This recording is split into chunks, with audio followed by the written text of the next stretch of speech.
You are reading this sentence, and you know you're reading it, but something stranger is happening.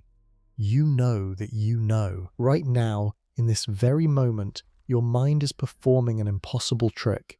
It's watching itself think, observing itself observe. Like a mirror reflecting a mirror, consciousness turns back on itself and opens an infinite door, one that has puzzled philosophers for thousands of years and continues to haunt neuroscientists today. If you're listening to this late at night, thoughts circling, perhaps you felt this peculiar doubling before.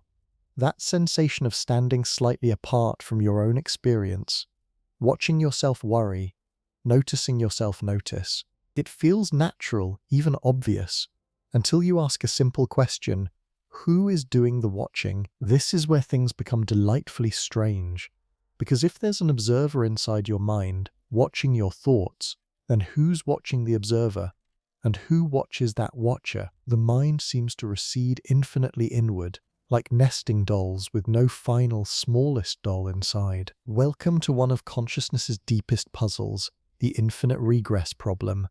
Over the next few hours, we'll explore this mystery together, gently turning it in different lights, examining what science, philosophy, and direct experience reveal about awareness aware of itself. No firm answers, just wonder and careful looking. So settle in. Let your breathing slow.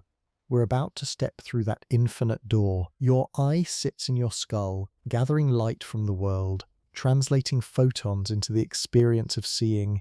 It can observe a galaxy billions of light years away, yet it cannot directly see itself. Not without mirrors, cameras, or other eyes. Not without something external reflecting back. This physical limitation offers a gentle entry into our mystery. Hold your hand in front of your face. Your eye sees your hand, but turn that gaze inward. Can the eye see itself seeing? Can it catch itself in the act of observation without relying on borrowed reflections? The same holds for touch. Your fingers can feel your arm, your face, the back of your other hand. But when one finger touches another, which is feeling and which is being felt, both at once perhaps, the boundary blurs. Subject becomes subject again in an endless reversal. Ancient Greek philosophers noticed this strange loop. Zeno of Elea, famous for his paradoxes about motion, understood that self-reference creates infinite regress. To think about thinking, you must think about thinking endlessly. Aristotle wrestled with whether the mind thinking about itself split into thinker and thought, or remained somehow unified despite this apparent division. These weren't abstract games. They were attempts to understand something immediately present yet impossibly elusive. The very fact of being aware. Now shift attention from eyes and fingers to consciousness itself. Right now, you're aware of these words, and presumably you're aware that you're aware of them. This second-order awareness, this meta-consciousness, seems effortless, natural as breathing, yet it creates the same impossibility we found with vision and touch, only deeper. Because unlike your eye, which is a physical organ you can study from outside, consciousness has no outside. There's no vantage point external to awareness from which to observe it. Every observation happens within consciousness. Every attempt to examine awareness uses the very thing being examined. The eye cannot see itself, but at least we understand why. It's a physical limitation of optics and anatomy. Consciousness cannot observe itself directly either, but here the limitation feels stranger, more fundamental. As if we're asking a question that reality itself won't permit. Some philosophers suggest this reveals consciousness isn't a thing at all, not an object that could be observed.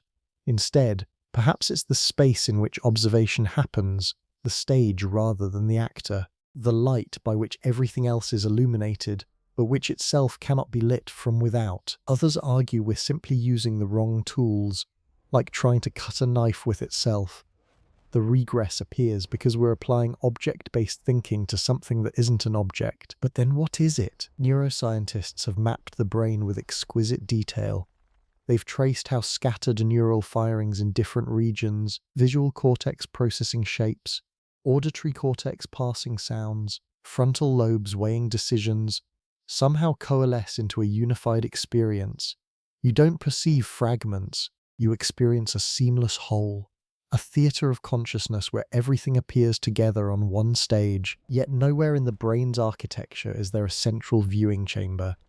No tiny theatre inside the theatre where a miniature observer sits, watching the show of your experience unfold on an internal screen. This is the homunculus fallacy, and it's surprisingly easy to fall into. We imagine consciousness requires a little person inside the head, perceiving our perceptions, thinking our thoughts, but this solves nothing, because then who's inside the homunculus's head? Another tinier homunculus, and inside that one, the regress begins immediately. René Descartes, despite his brilliance, essentially proposed a sophisticated version of this idea.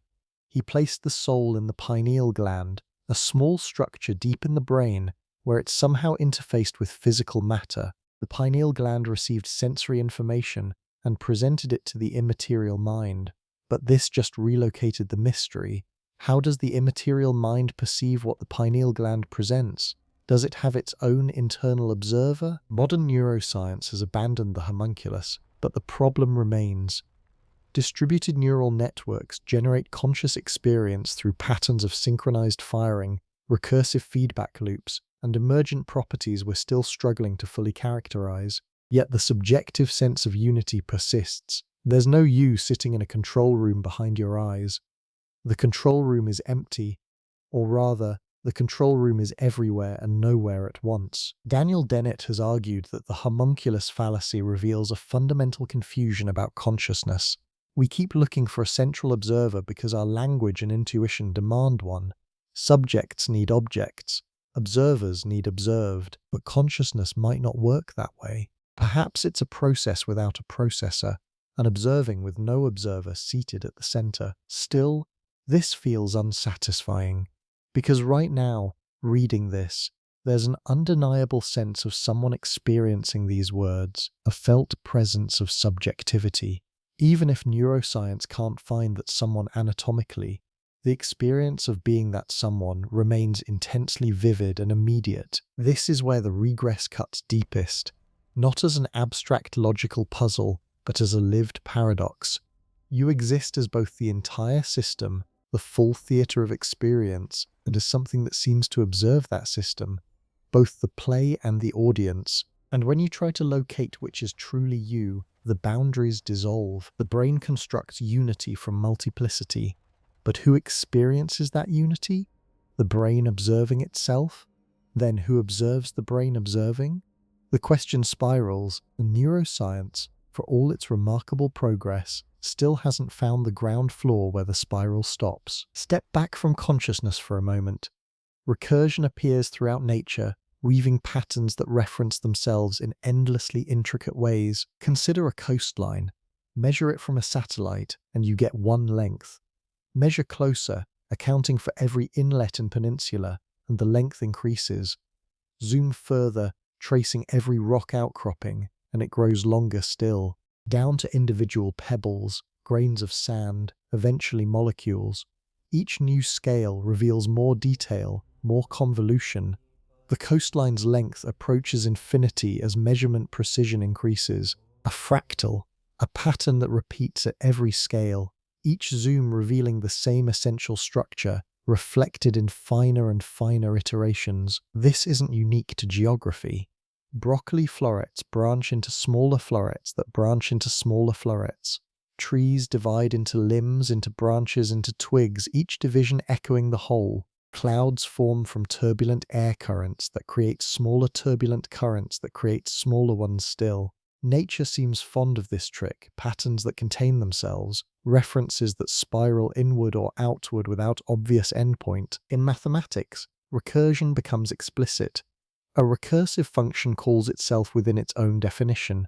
Computing factorials, traversing tree structures, generating fractal images, programmers use recursion constantly, carefully avoiding infinite loops by building in stopping conditions. But what if there's no stopping condition? What if the self-reference continues indefinitely? Gödel's incompleteness theorems, which we'll explore more later, showed that mathematical systems rich enough to express basic arithmetic can formulate statements about themselves, statements that essentially say this statement is unprovable. The system references itself in a way that creates logical paradoxes with profound implications. Feedback loops in ecosystems work similarly. Predator populations rise, reducing prey. Fewer prey leads to predator decline, allowing prey to recover, which supports more predators. The system regulates itself through self-reference, current states determining future states, which determine future states in an ongoing cycle. All these examples share a common thread: systems that reference themselves, creating loops, spirals, or infinite regress. Nature doesn't seem bothered by self-reference. It employs recursion as a fundamental organizational principle. Consciousness might represent recursion's deepest expression, not just a pattern that references itself externally, like a fractal coastline, but awareness that becomes its own object, the pattern observing itself generating the pattern. A feedback loop where the loop itself is what feeds back. If nature readily creates recursive structures everywhere, perhaps the infinite regress of self-awareness isn't a bug but a feature. Not a problem to solve, but a natural consequence of complexity reaching sufficient depth to fold back on itself. Then again, every natural recursion we can study from outside has clear boundaries. Fractals exist in mathematical or physical spaces we can analyze objectively. Feedback loops occur in systems we observe externally, but consciousness has no outside. The recursion occurs entirely within itself, with no external frame to contain or limit it. This makes consciousness either nature's ultimate recursive pattern or something categorically different. A loop with no edges, a spiral with no center. Close your eyes for a moment. Think about what you'll do tomorrow. Notice as plans form, considerations arise, decisions crystallize. Now notice something stranger. You're watching this process unfold. There's a peculiar distance between the thoughts appearing and the awareness observing them. This is metacognition, thinking about thinking. And it's happening right now as you read, creating what psychologists call meta-awareness, the capacity to step back and observe your own mental processes, as if from a slight remove. Studies of metacognition reveal something surprising. The brain has specific networks dedicated to monitoring itself. When you judge whether you've understood something, assess your confidence in a memory, or catch yourself lost in distraction, particular regions activate, primarily in the prefrontal cortex and precuneus. These areas seem specialized for creating that internal distance, that sense of observing yourself from within. Brain imaging shows this creates a strange doubling. When you simply perform a task, certain networks activate. When you monitor yourself performing that task, additional regions light up, regions that track the primary networks. The brain watching the brain. Neural activity about neural activity. But here's where it gets peculiar. Those monitoring regions are themselves made of neurons, themselves generating patterns of activity. So what monitors the monitors? Some studies suggest higher-order metacognitive regions can track lower-order ones. But this just pushes the question up one level. Eventually you run out of hierarchical layers. The monitoring must either stop somewhere, leaving a highest region that isn't itself monitored, or loop back on itself in circular fashion. Neither option feels satisfying. An unmonitored monitor seems arbitrary. Why should awareness stop at that particular level? But circular monitoring creates the infinite regress we're exploring, the system observing itself endlessly. Phenomenologically, this manifests as psychological space. When you're deeply absorbed in activity, reading a gripping novel, solving a challenging problem, fully engaged in conversation, the sense of an observer often disappears. You become the activity. No distance, no watcher. But in moments of self-consciousness, the space opens. Suddenly there's you and your experience, subject and object, separated by an invisible gap. This gap feels real, tangible. You can almost sense the distance between awareness and what it's aware of, yet measure that distance and it collapses. Try to locate where the observer sits and it recedes. Attention turned toward itself finds only more attention. Observation encountering observation in an endless hall of mirrors. Some meditation traditions work directly with this. Practitioners are instructed to observe their thoughts without identifying with them. Watch thoughts arise and pass like clouds. This creates the sense of a stable witness separate from the flux of mental content. But then more advanced instructions ask, who is the witness? Can you observe the observer? And here the practice often leads to a kind of conceptual vertigo. The distance simultaneously feels utterly real and utterly empty. Neurologically, we can track the brain creating this sense of internal space. Experientially, the space seems undeniable, but logically it generates infinite regress, stepping back from experience to observe it, but then stepping back from that observation to observe the observing, stepping back again and again with no final vantage point. The distance within opens infinitely inward, and no matter how far back you step, you're still somehow there, still watching, still aware that you're aware. Listen to how we speak about ourselves. I think this. I feel that. I am aware of my thoughts. Every sentence creates a grammatical split between subject and object, between the one who experiences and the experience itself. But both sides of this split refer to the same person, the same mind. When you say I see my hand, the I and my point toward one entity, not two, yet language forces separation. It builds a subject-object structure into every statement about self-awareness. This might be more than linguistic quirk. Some philosophers argue that language doesn't just describe the regress problem, it creates it. The very structure of pronouns and reflexive statements generates the illusion of an observer separate from observation. Consider sentences like, I am thinking about myself. Who is the I? Who is myself? They should be identical, yet grammar treats them as distinct.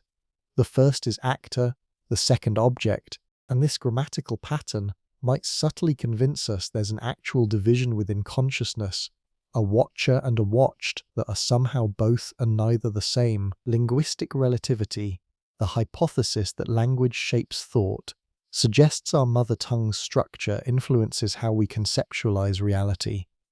English, like most Indo-European languages, builds subject-verb-object patterns into nearly every utterance. This may predispose English speakers to imagine consciousness as a subject I acting upon objects, my thoughts, my experiences. Some languages handle reflexivity differently. In certain constructions, the subject-object boundary becomes less pronounced. But most human languages eventually run into similar tangles when trying to express self-reference. Perhaps because the human mind, regardless of linguistic background, encounters the same fundamental puzzle when turning attention toward itself. The word I carries particular weight. It's the smallest pronoun, yet it points toward the entirety of subjective experience. When you say I, what exactly are you referencing? The body? The brain? The current moment of awareness? The continuous narrative thread connecting past and future selves? All of these simultaneously? Philosophers from Hume to contemporary cognitive scientists have searched for the referent of I and come up empty. Hume famously reported that when he looked inward for the self, he found only a bundle of perceptions, never the perceiver. The I seemed to be a grammatical fiction, a linguistic placeholder for something that doesn't actually exist as a unified entity, yet we can't escape using it. Even saying there is no I requires deploying the very pronoun being denied. The linguistic trap tightens.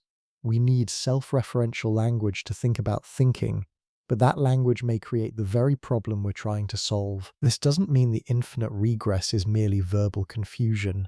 The experience of self-awareness persists even in silence before any words arise, but language might amplify the puzzle, making it feel more concrete and more paradoxical than it needs to be. When we say I am aware that I am aware, each I feels distinct despite referring to the same consciousness. Grammar suggests layers where perhaps none exist. The sentence structure implies a watcher watching a watcher, when the reality might be simpler or stranger than our pronouns can capture. Still, we're left with the question, if language creates the illusion of infinite regress, what's actually happening in awareness before language divides it into subject and object, watcher and watched? There's a kind of awareness that exists before you notice you're aware, raw experience flowing by without the second layer of self-consciousness. You're seeing, hearing, feeling, but not yet watching yourself see, hear, feel. This is what phenomenologists call pre-reflective consciousness, the immediate, unreflective encounter with the world. And it raises a crucial question. Does the infinite regress exist at this level, or does it only arise when reflection begins? Think of a moment when you were completely absorbed. Perhaps hiking, you rounded a bend and suddenly faced a stunning vista. For just an instant there was only the seeing. No thought I am seeing this. No observer separate from the scene. Pure awareness without self-awareness. Then, perhaps a second later, the thought arose. Wow, look at that. And with it, a subtle division. Now there's you and the vista, experiencer and experienced. The reflexive loop engaged, but in that first instant, was there a regress problem? Edmund Husserl, founder of phenomenology, distinguished between these modes carefully. He argued that consciousness is always already conscious, aware without requiring a second-order awareness of that awareness. Pre-reflective consciousness doesn't need to be observed to exist. It simply is. Only when reflection kicks in, when consciousness takes itself as an object, does the potential for infinite regress appear. And crucially, Husserl argued this reflection doesn't create a separate observer. It's consciousness modifying itself, changing its mode without splitting into two. Jean-Paul Sartre developed this further. He proposed that consciousness is fundamentally non-positional, aware without positing itself as an object. When you're reading an engaging book, you're conscious, but consciousness isn't taking itself as an object of awareness. You're lost in the story. Only later, when you reflect, I was so absorbed, does consciousness become positional, aware of itself as an object. This suggests the regress might be an artifact of a particular mode of consciousness, not inherent to awareness itself. The infinite mirror effect appears only when consciousness shifts into reflective mode. In immediate pre-reflective experience, there's just awareness happening, with no multiplication of watchers. But this raises new questions. If pre-reflective consciousness exists without self-awareness, is it really conscious at all? What makes experience conscious, if not some form of awareness of that experience? Some argue pre-reflective consciousness is for itself even if not of itself. It has a first-person character. There's something it's like to be in that state without explicitly representing itself to itself. The experience is inherently subjective, inherently from a point of view, even without meta-awareness. Others suggest there's always at least minimal self-awareness, even in seemingly pure absorption. That faint sense of perspective, of experiences being mine, never fully disappears. If so, perhaps the regress is always present, just less noticeable when we're not actively reflecting. Testing this requires careful attention. Try catching that moment before self-awareness crystallizes. Notice when you're simply experiencing versus when you become aware you're experiencing. The boundary is surprisingly elusive. Often the attempt to catch pre-reflective consciousness immediately makes it reflective. Observation changes the observed, even when observer and observed are the same consciousness. Still, the phenomenological insight stands. Not all consciousness feels like watching yourself be conscious. Some moments are simpler, more direct. Whether this simplicity represents consciousness before the regress begins, or just the regress operating beneath awareness's threshold, remains beautifully uncertain. Let's make the infinite regress explicit. If you're aware of reading these words, and you know you're aware, something must be doing that knowing. Call it the watcher, the observer, the witness, whatever term feels right. This watcher is aware of your awareness, but now a problem crystallizes. If the watcher is aware, and awareness requires a watcher, then who watches the watcher? There must be a second-order watcher observing the first, and this second-order watcher being aware requires a third-order watcher, which requires a fourth, fifth, endlessly. Each level of awareness seems to demand another level above it to be aware of it. The chain extends infinitely inward, like mirrors facing mirrors, reflections of reflections stretching into depths that have no floor. Aristotle confronted this in De Anima, his treatise on the soul. He recognized that if thinking about thinking requires a separate thought, and that thought requires another to be aware of it, The sequence never terminates. His solution was subtle. The mind thinking about itself doesn't split into two. It's a single activity that is simultaneously act and object. The thinker thinking itself in one unified motion. But does this actually solve the problem? If the mind is both subject and object, how does it maintain that distinction? And if there's no distinction, in what sense is it thinking about itself rather than just thinking? Medieval philosophers inherited this puzzle.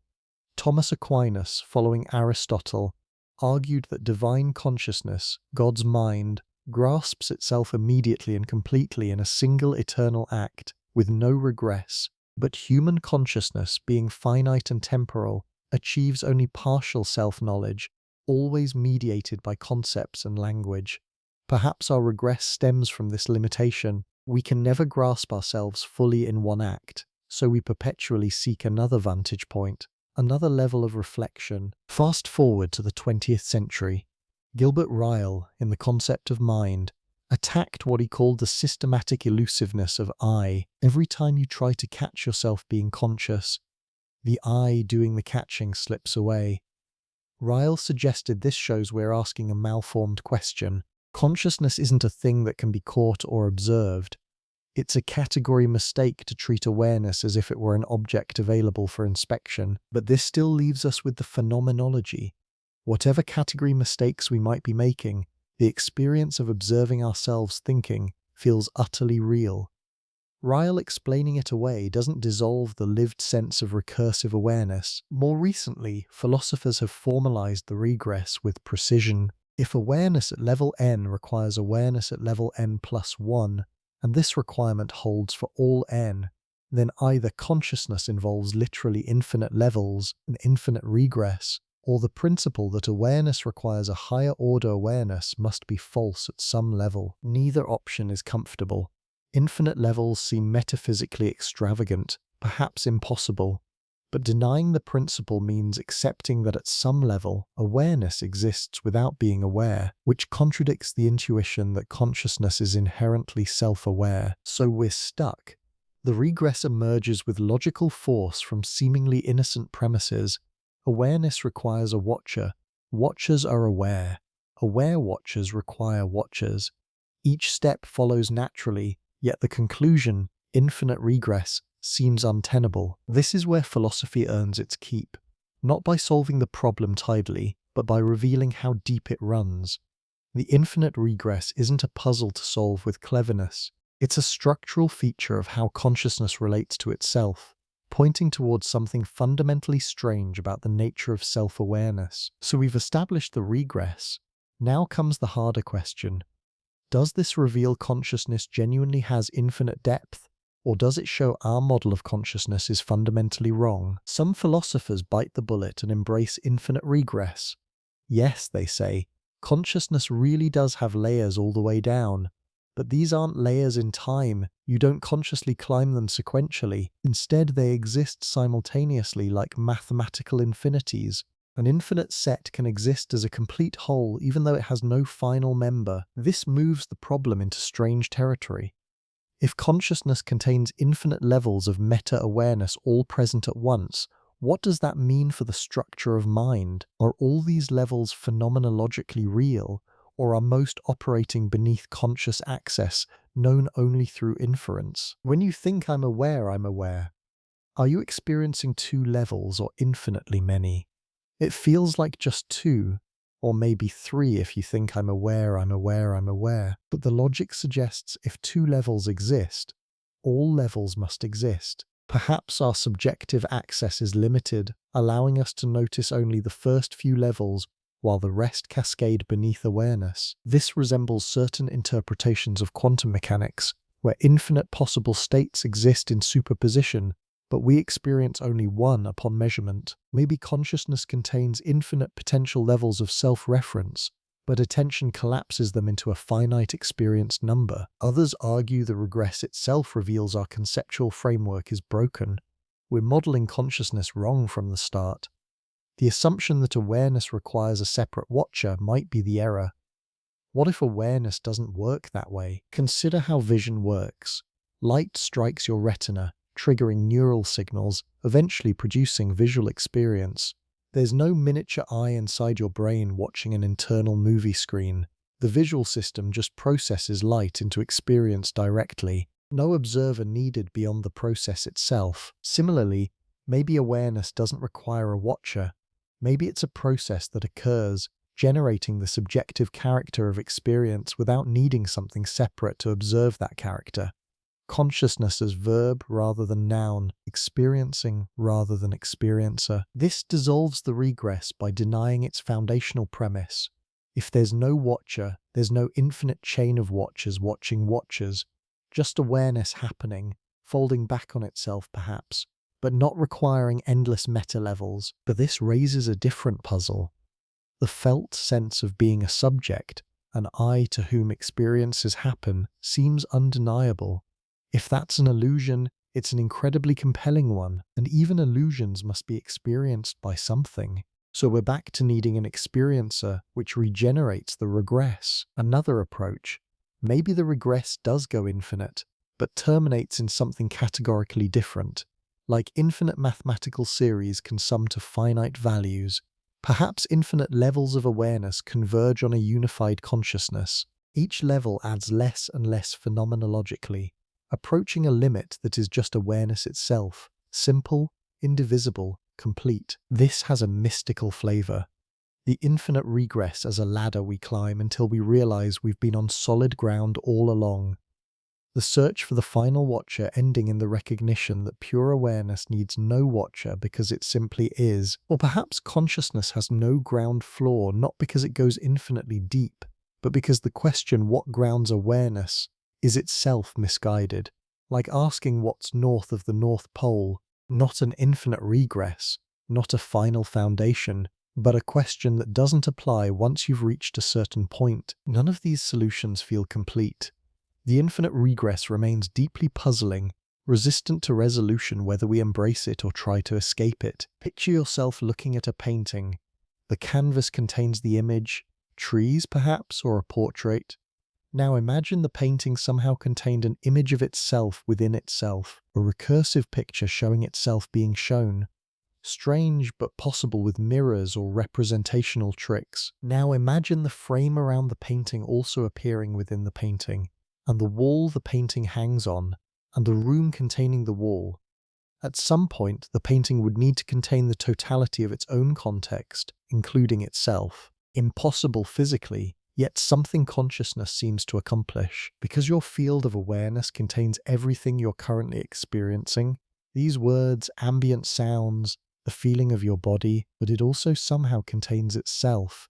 You're aware of your awareness. The field includes the field. The container holds itself as content. This is where visual metaphors start revealing something profound about self-reference. Your visual field has edges. Peripheral vision fades at the boundaries. You can't see behind yourself, yet you're somehow aware of the entire visual field as a unified whole, including its boundaries and limitations. The field of vision contains itself in a way a painting never could. Some philosophers argue this shows consciousness is unique. It's the only system that can genuinely contain itself as an object while remaining the subject doing the containing, not through representational tricks, but directly. Awareness is simultaneously the frame and the picture, the container and the content. This might dissolve the regress. If consciousness can be both subject and object simultaneously without splitting into two things, then there's no infinite chain, just one awareness in two modes, like how water can be liquid and ice without being two different substances. But the puzzle shifts. How can something be both container and content? In any normal object, these are distinct.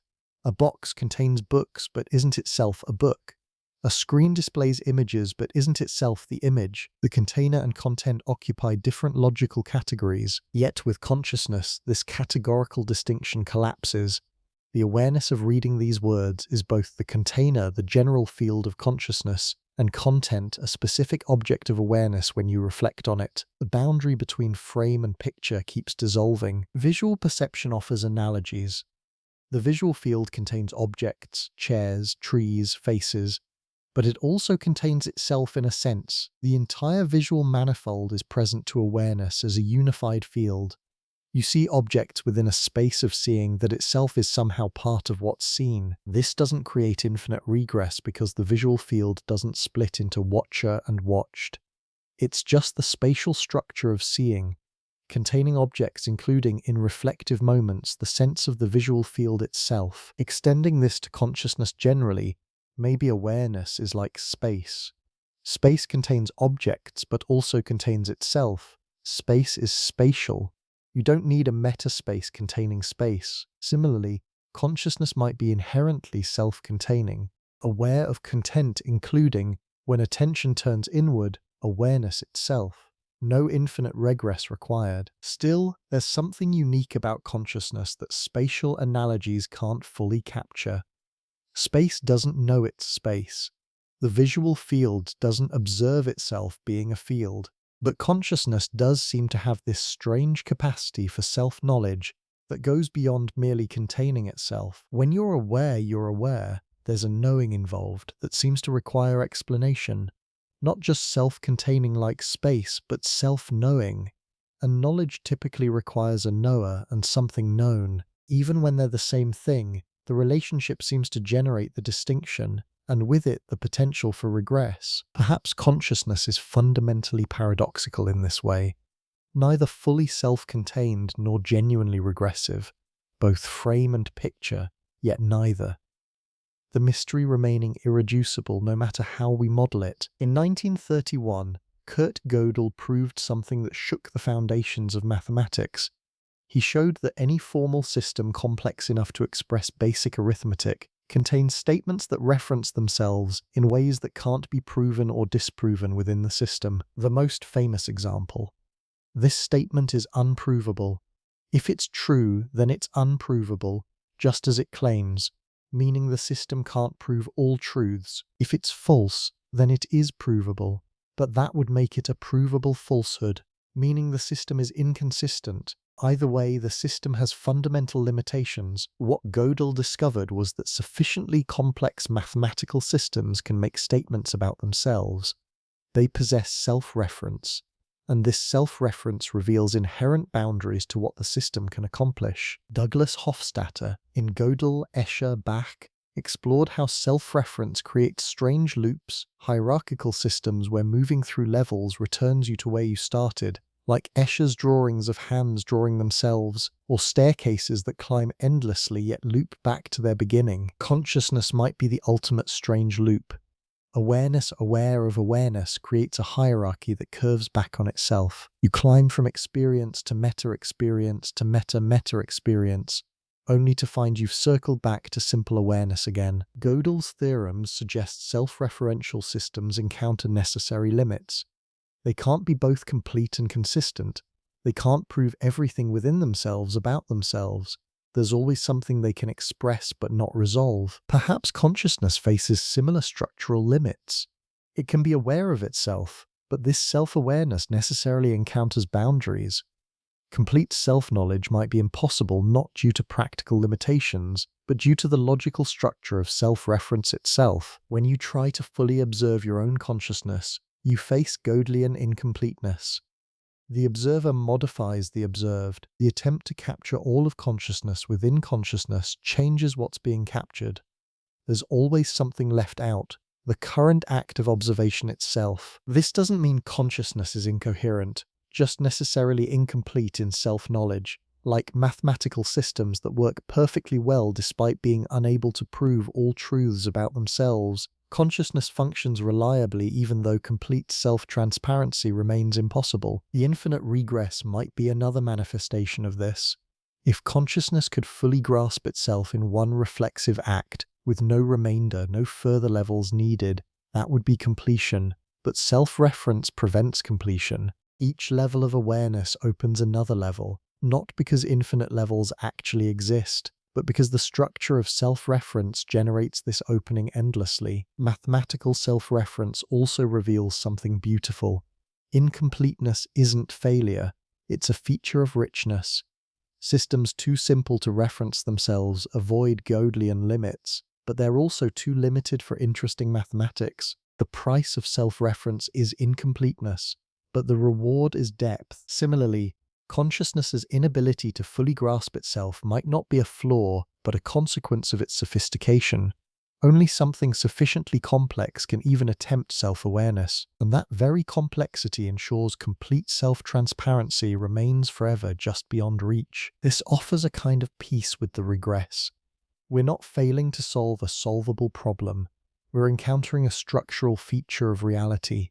Self-reference, whether in mathematics or consciousness, generates necessary incompleteness. The infinite regress reveals consciousness has reached sufficient complexity to attempt self-knowledge, even if full success is logically precluded. The mirror facing itself doesn't create infinite images because mirrors are imperfect. The regress emerges from the very possibility of reflection, and perhaps that's enough. Not a problem to solve, but a mystery to inhabit, a strange loop to explore from within, knowing no exploration can ever be complete. Quantum mechanics introduces its own version of the observer problem, and it's uncannily similar to consciousness's infinite regress. In quantum theory, particles exist in superposition, multiple states simultaneously, until measured. Measurement collapses the superposition into a single definite state. But here's the puzzle. What counts as measurement? And who or what does the measuring? Early interpretations suggested consciousness plays a fundamental role. The wave function collapses when a conscious observer looks. This immediately raises questions. Does the particle remain in superposition if observed by a cat, a bacterium, a sophisticated measuring device with no consciousness? And crucially, if consciousness collapses the wave function, what about the consciousness itself? The observer's brain is physical, presumably quantum, so is the observer in superposition until observed by a higher-order consciousness, and that consciousness observed by another. The regress begins anew, now at the cosmic scale. John von Neumann formalized this as an infinite chain of measurement. The observed system, the measuring apparatus, the experimenter's consciousness, each can be treated as quantum until observed by the next level. The chain, von Neumann argued, must terminate somewhere in consciousness perhaps, or in some fundamental observer outside the quantum system entirely. Hugh Everett proposed a radical alternative: many worlds, no wave function collapse. All possible outcomes occur in branching universes. This avoids the observer problem by eliminating special status for observers, but it introduces equally mind-bending implications about reality's structure. The Copenhagen interpretation finesses the issue differently. The classical quantum boundary is pragmatic, not fundamental. We treat macroscopic measuring devices as classical because it works, not because consciousness magically collapses waves. Yet the question lingers. If consciousness is physical, brain states obeying quantum mechanics like everything else, then observing your own consciousness should have observer effects on your consciousness. The very act of introspection might alter what's introspected, not just psychologically but physically, quantum mechanically. This creates a strange parallel to our earlier regress. Just as observing your thoughts seems to require a higher-order observer, measuring a quantum observer seems to require a higher-order measurer. And if consciousness involves quantum processes, as some theories propose, these two regresses might be related. Roger Penrose and Stuart Hameroff have suggested consciousness arises from quantum effects in microtubules within neurons. If true, then introspection might literally involve quantum measurements of quantum states in your brain. The observer effect wouldn't be metaphorical but physical. Observing your consciousness would change it through actual quantum collapse. Most physicists remain skeptical. Brains seem too warm and noisy for quantum coherence to survive long enough to matter. Decoherence, quantum states collapsing due to environmental interaction, happens too quickly in biological systems. But suppose for a moment consciousness did leverage quantum effects. Then the infinite regress takes on new meaning.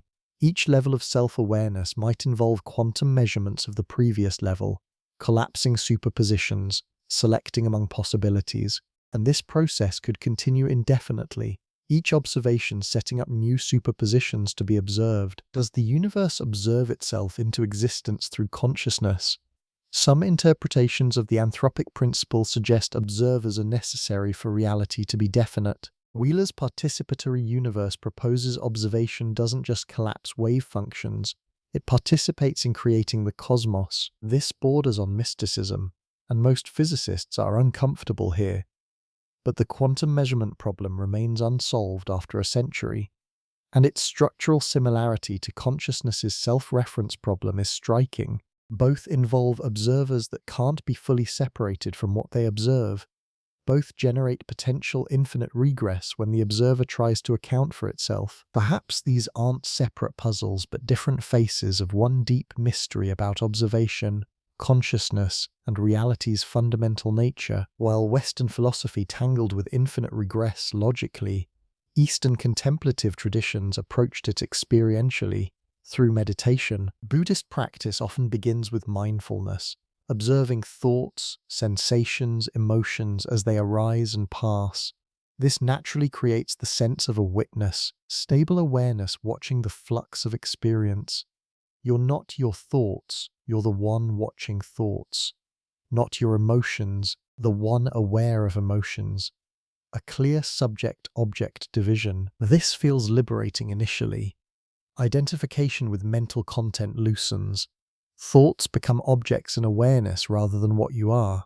The witness seems to offer a stable ground, untouched by the chaos of changing experience. But advanced practice questions the witness itself.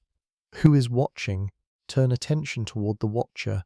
What do you find? Many practitioners report the same thing. The witness vanishes upon investigation. Look for the one looking, and there's only looking. No separate observer behind the observation. Just awareness, open and empty, with no solid entity at its center. This is the Buddhist doctrine of anatta, no self. Not just no unchanging personal identity, but no witness, no subject, no observer standing apart from experience. Only the process of experiencing, with no experiencer. How does this address infinite regress? If there's no witness, there's no watcher to require another watcher. The regress dissolves because its foundational assumption that awareness requires an aware subject turns out to be wrong. There's just awareness, luminous and empty, knowing without a knower. Western philosophers sometimes object. If there's no subject, who's experiencing? The question seems to demand an experiencer. But Buddhist phenomenology suggests this demand comes from conceptual confusion, not from experience itself. When you actually look, you find experience but no experiencer, seeing but no seer, awareness but no aware entity. The Tibetan Dzogchen tradition describes this as Rigpa, primordial awareness that doesn't depend on a subject-object duality. It's not that something is aware, there's just awareness itself, naturally luminous, requiring no observer to illuminate it. This sounds abstract, but practitioners describe it concretely.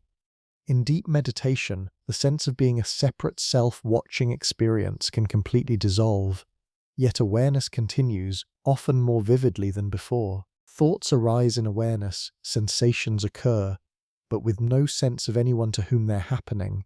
Experience without experiencer. Crucially, this isn't unconsciousness. It's not like sleep or anesthesia where awareness vanishes. Instead, it's awareness without the usual sense of self. Consciousness remains fully present, just not structured around a subject. This suggests the infinite regress might be created by the self-construct. We assume a self exists, and then awareness of that self seems to require another level of self endlessly. But if the self is a construct, a useful fiction, not an actual entity, then the regress is built on illusion. However, even this experiential dissolution of the witness doesn't fully resolve the philosophical puzzle. Even if subjectively the witness disappears, we can still ask, what is awareness in these moments? How does awareness know itself without a knower? The conceptual question remains even if the experiential puzzle dissolves. Some Buddhist philosophers address this with sophisticated theories. The Yogacara school proposes 8 consciousnesses, with the deepest alaya storehouse consciousness, serving as a ground without being a witness in the usual sense. It's aware, but not through subject-object structure. Others argue these theoretical frameworks miss the point. The goal isn't intellectual resolution but direct seeing. When the witness dissolves in practice, the regress problem simply ceases to arise, not because it's solved, but because it's seen through. The question itself comes from a confused relationship with experience. Western philosophy and Eastern contemplation offer different gifts here. Philosophy clarifies the logical structure, showing where and why regress emerges. Meditation offers experiential investigation, suggesting the regress might evaporate under certain modes of awareness. Neither fully dissolves the mystery, but together they illuminate it from complementary angles. What if we've been thinking about consciousness wrong from the start? What if awareness isn't a thing, not an entity, not a substance, not an observer, but a process, a pattern, a function the brain performs? This is functionalism's core insight. Mental states aren't defined by what they're made of, but by what they do. Pain isn't necessarily neurons firing in a particular way. It's whatever plays the functional role of pain, causing avoidance behavior, prompting concern, generating specific associations. If something else played that role, it would be pain, regardless of its physical substrate. Applied to consciousness, functionalism suggests awareness isn't something that watches or observes. It's a set of functional relationships, information processing patterns the brain implements. When these patterns reach sufficient complexity and self-referential structure, subjective experience emerges. This dissolves the infinite regress elegantly. There's no watcher, so no infinite chain of watchers. Instead, there are processes that represent other processes, creating self-referential loops, but no separate observer standing outside these loops requiring its own observer. Think of a computer running a program that monitors itself. The monitoring function isn't a tiny computer inside the computer. It's just more computation, code checking code, processes tracking processes, self-reference without homunculus. Similarly, your brain implements processes that monitor other processes. Metacognition isn't a separate consciousness observing consciousness. It's higher-order processing patterns that take lower-order patterns as their input. Self-reference through functional architecture, not through multiplication of observers. Daniel Dennett developed this into a sophisticated account. He argues consciousness is a user illusion, like the desktop interface on a computer. The interface presents a simple, unified picture while underneath, massively parallel, distributed processing occurs. There's no central place where everything comes together, no theatre where experience is presented to an internal audience. The sense of a unified self observing unified experience is a construction, a narrative the brain tells itself to simplify coordination and decision-making, useful but not metaphysically real. The infinite regress appears when we reify this useful fiction, treating the narrative self as if it were an actual observer. This has appeal. It respects neuroscience, no mysterious observers, just neural processing. It avoids infinite regress, no watchers, just functions, and it explains why finding the self through introspection fails. There's no entity to find, only processes representing themselves. But something feels unsatisfying. The functional account explains how the brain creates the illusion of consciousness, yet the illusion itself still needs explaining. Even if the unified self is fiction, the experience of being a unified self is real. There's something it's like to have that illusion, and what it's like is precisely what consciousness is. This is where functionalism faces its deepest challenge, the hard problem. You can describe all the functions, information integration, self-monitoring, global workspace coordination, and still wonder why those functions feel like anything. Why is there subjective experience, not just unconscious processing? Functionalists respond that the question presumes something beyond function that needs explaining. But this begs the question, maybe there is nothing beyond function. Maybe subjective character just is what it's like to be a system implementing certain functional relationships. Asking why function generates experience is like asking why water is wet. Category error, not genuine mystery, yet the intuition persists. A perfect functional duplicate of you, identical processing, identical behavior, could conceivably be a zombie, functionally identical but experientially empty. If this is even logically possible, then function doesn't fully determine phenomenology. And if phenomenology isn't reducible to function, the infinite regress problem returns, because now we need to explain not just self-referential processing, but self-referential experience, not just the brain representing its representations, but awareness aware of awareness. And functional accounts, however sophisticated, seem to describe the former while leaving the latter mysterious. Still, functionalism contributes something valuable. It shows we don't need to postulate mysterious observers. The brain's functional architecture alone creates self-referential structures. Whether these functions generate or merely correlate with subjective experience remains debated. But at minimum, functionalism eliminates the need for homunculi, making the regress problem less intractable, even if not fully resolved. What if consciousness isn't primarily in the brain at all? What if awareness emerges from the entire body's engagement with the world? This is the embodied cognition revolution. Challenging centuries of mind-body dualism, it proposes that thinking isn't just brain processing, but involves the whole organism. Your body shapes consciousness as much as your neurons. Consider how you know where your limbs are right now without looking. Proprioception, the sense of bodily position, provides constant feedback. Close your eyes and touch your nose. Easy, because your body knows itself through itself, directly, without requiring mental representation. This is consciousness grounded in flesh, not abstract awareness hovering above physical existence, but awareness emerging from a body's ongoing negotiation with its environment. Breathing, balancing, moving. These aren't inputs to consciousness, but part of consciousness's very structure. Interoception goes deeper. Your awareness of heartbeat, gut sensations, temperature, fatigue, this continuous stream of internal bodily information shapes emotional and cognitive experience. Anxiety involves not just worried thoughts, but rapid heartbeat, shallow breathing, tense muscles. The body doesn't just manifest anxiety, it participates in creating it. Antonio Damasio argues that core consciousness arises from the brain representing the body's state. Emotions are fundamentally bodily changes that the brain maps. Self-awareness begins with the feeling of what happens, the body's basic aliveness mapped as subjective experience. This roots the infinite regress in something tangible.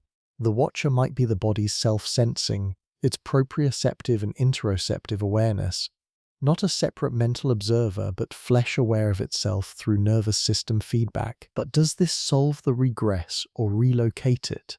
If bodily self-sensing creates awareness, what senses the self-sensing? The body monitoring itself still seems to generate the same problem, just grounded in muscle and viscera rather than abstract mind. Enactivist theories push further.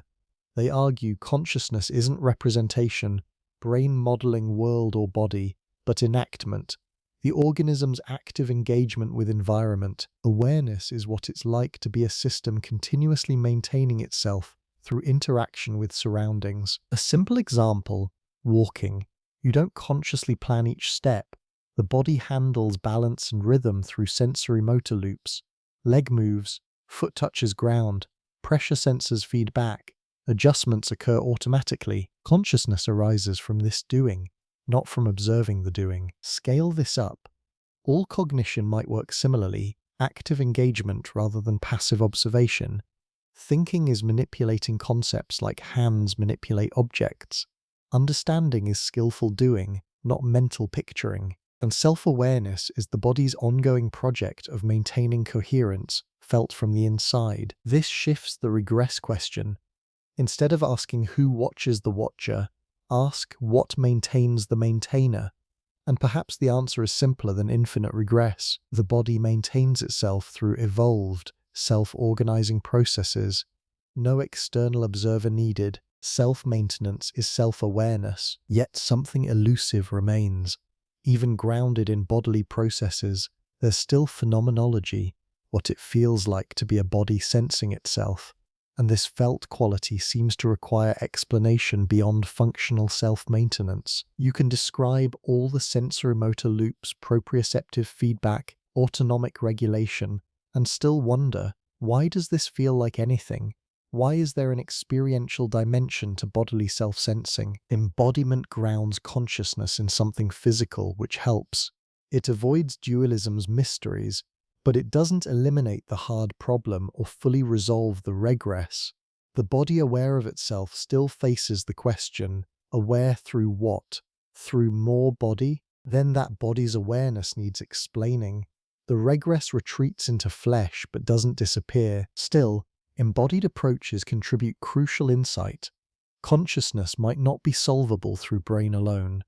The entire organism embedded in environment constitutes the proper explanatory frame. And perhaps the infinite regress seems unsolvable because we've been looking in the wrong place, inside the skull rather than in the living, acting, feeling body's dynamic relationship with the world. Here's a radical proposal.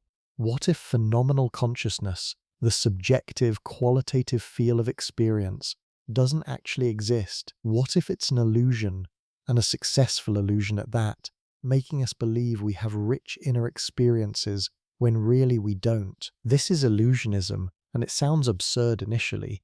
Of course you have experiences. You're having one right now, reading this, feeling the texture of consciousness. To deny that seems to deny the obvious, but illusionists aren't denying that you think you have experiences. They're questioning whether those experiences are what you think they are. The brain creates a convincing model of rich phenomenology, and this model is so compelling that it seems self-evident, but models aren't what they model. The map isn't the territory. Keith Frankish articulates this carefully. The brain represents itself as having phenomenal states, raw feels, qualia, subjective qualities. These representations serve important functions. They simplify complex information, enable quick reactions, support self-monitoring, but they're representations, not actual phenomenal properties. Consider vision. You seem to experience a rich, detailed visual field, but neuroscience shows you have high resolution only in the fovea, a tiny central area. Peripheral vision is sparse, yet the brain fills in, creating the impression of uniform richness. The experienced detail is partly illusion, inferred rather than directly sensed. Extend this principle. Maybe all phenomenal character is similar. The brain generates representations of experiential qualities, and these representations are so convincing that we believe we're directly accessing raw feels, but we're accessing only the representations, not phenomenal properties themselves. If illusionism is true, the infinite regress dissolves completely. There's no actual consciousness observing consciousness, just computational systems representing themselves as conscious observers. No phenomenology means no phenomenological regress. Just information processing, creating the illusion of awareness, aware of awareness. This is intellectually elegant but phenomenologically violent. It requires denying what seems most certain, that consciousness has a felt quality, that there's something it's like to be you. Descartes' cogito ergo sum, I think therefore I am, relies on the indubitability of conscious experience. Illusionism denies this cornerstone. Illusionists respond, you're certain you have the concept or representation of phenomenal experience, and that's what creates the conviction. The certainty itself is part of the illusion, like a perfect magic trick. You can't see through it even knowing it's illusion, but this generates its own puzzle. If phenomenal consciousness is illusion, who's being fooled? Illusions require someone to experience the illusion. A mirage fools a perceiver, but if there's no phenomenal consciousness, there's no perceiver to fool. The illusion is an illusion of an illusion, regressing again. Just differently, illusionists might reply, the system fools itself. No separate perceiver needed. The brain's self-model includes representing itself as phenomenally conscious. This representation is functional, not because something experiences it, but because it guides behavior. Being fooled is just having inaccurate representations. Yet something feels circular. We're explaining consciousness by denying it exists while still explaining why we think it exists. And the explanation, brain creates convincing models, seems to require the very thing being denied. Models convince someone. Processing patterns create impressions for something. Remove phenomenology entirely, and even the illusion seems to evaporate. Perhaps illusionism is better understood not as denying consciousness, but as deflationary about it. Yes, subjective experience exists, but it's nothing over and above certain kinds of information processing. The mystery disappears when we realize phenomenology just is what it's like to be a system representing itself in certain ways. This softer version might dissolve the regress by identifying consciousness with self-representational processing, rather than requiring a separate awareness of processing. No infinite levels because there's only processing representing processing, not awareness above processing. Still, for many this feels like changing the subject rather than solving the problem. The hard question remains, why is there something it's like to be such a system? Even if we call it illusion, the seeming itself, the fact that it seems like something, still wants explaining. Illusionism offers a clean exit from the regress, but at the cost of denying what seems most real. Whether that's acceptable depends on whether you think the regress is worth escaping at such a price. What if consciousness has a mathematical structure that can be measured, quantified, predicted? This is the promise of integrated information theory, proposed by neuroscientist Giulio Tononi. IIT starts with phenomenology, the fact that consciousness has certain properties, then works backward to physical principles that would generate those properties. The key concept is integration. Consciousness requires information that's both differentiated and unified. Differentiated means your experience can be many possible states. Right now, you could be seeing red or blue, hearing loud or soft, feeling warm or cold. Vast possibility space. Unified means these possibilities aren't separate. You don't have one consciousness experiencing color and another experiencing sound. It's one integrated experience with many dimensions. The whole is irreducible to parts. IIT quantifies this with phi far, a number measuring how much a system is more than the sum of its parts. High phi means high integration. The theory predicts consciousness correlates with phi, more integration, more consciousness. Crucially, systems can have subsystems with their own phi values. Your brain contains regions that individually integrate information, but the whole brain integrates at a higher level, creating a maximum of integrated information. This maximum is consciousness, applied to the infinite regress. Self-awareness might emerge when integration reaches sufficient complexity to represent itself. The system's information structure includes information about itself, not infinite levels but self-referential integration. When you're aware, the brain's integrated information includes representations of its own integrative state, like a feedback loop but bounded. The system models itself, and that self-model is integrated with everything else. One consciousness integrating information about itself with information about world, body, thoughts. This avoids infinite regress because integration isn't hierarchical in the problematic sense. It's not watcher watching watcher. It's information integrated in ways that include information about the integration itself. Self-reference through information structure, not through multiplication of observers. IIT also makes testable predictions. If phi correlates with consciousness, then measuring phi should track conscious states. During deep sleep, phi should drop, under anesthesia decrease. In disorders of consciousness, phi measures might predict recovery chances. Early evidence is mixed but intriguing. Brain phi seems to decrease with unconsciousness and increase with wakefulness. But measuring phi practically is difficult. The full calculation requires knowing all possible states of a system, computationally prohibitive for complex brains. Still, IIT offers something rare in consciousness studies: mathematical rigor. It doesn't just talk about integration metaphorically, but quantifies it, predicts it, potentially tests it. For our regress problem, IIT suggests consciousness is information organized in specific ways. Self-awareness is that organization, including information about itself. Like a strange loop, yes, but one that doesn't require infinite levels because the loop is integrated into a single structure. However, IIT faces its own hard questions. Why should integrated information feel like anything? You can have a high-fee system that integrates information beautifully, but why is there subjective experience, not just information integration? IIT identifies the structure of consciousness, but might not explain why structure generates phenomenology. Tononi argues phenomenology just is integrated information from the inside. The structure and the experience are identical, viewed from different perspectives. Seen from outside, it's phi; felt from inside, it's consciousness. No further explanation needed because they're not two things but one. This moves toward panpsychism. If phi generates consciousness, then anything with phi has some degree of experience. Not just brains, but perhaps simple systems, networks, even grids of logic gates if sufficiently integrated. Consciousness becomes a widespread property of certain informational structures. This has strange implications. Artificial systems might be conscious if they achieve high phi. Conversely, despite intuition, your individual neurons might have minimal consciousness, low phi, while the integrated network has high phi. For the regress, IIT offers resolution through mathematical structure, replacing homunculi.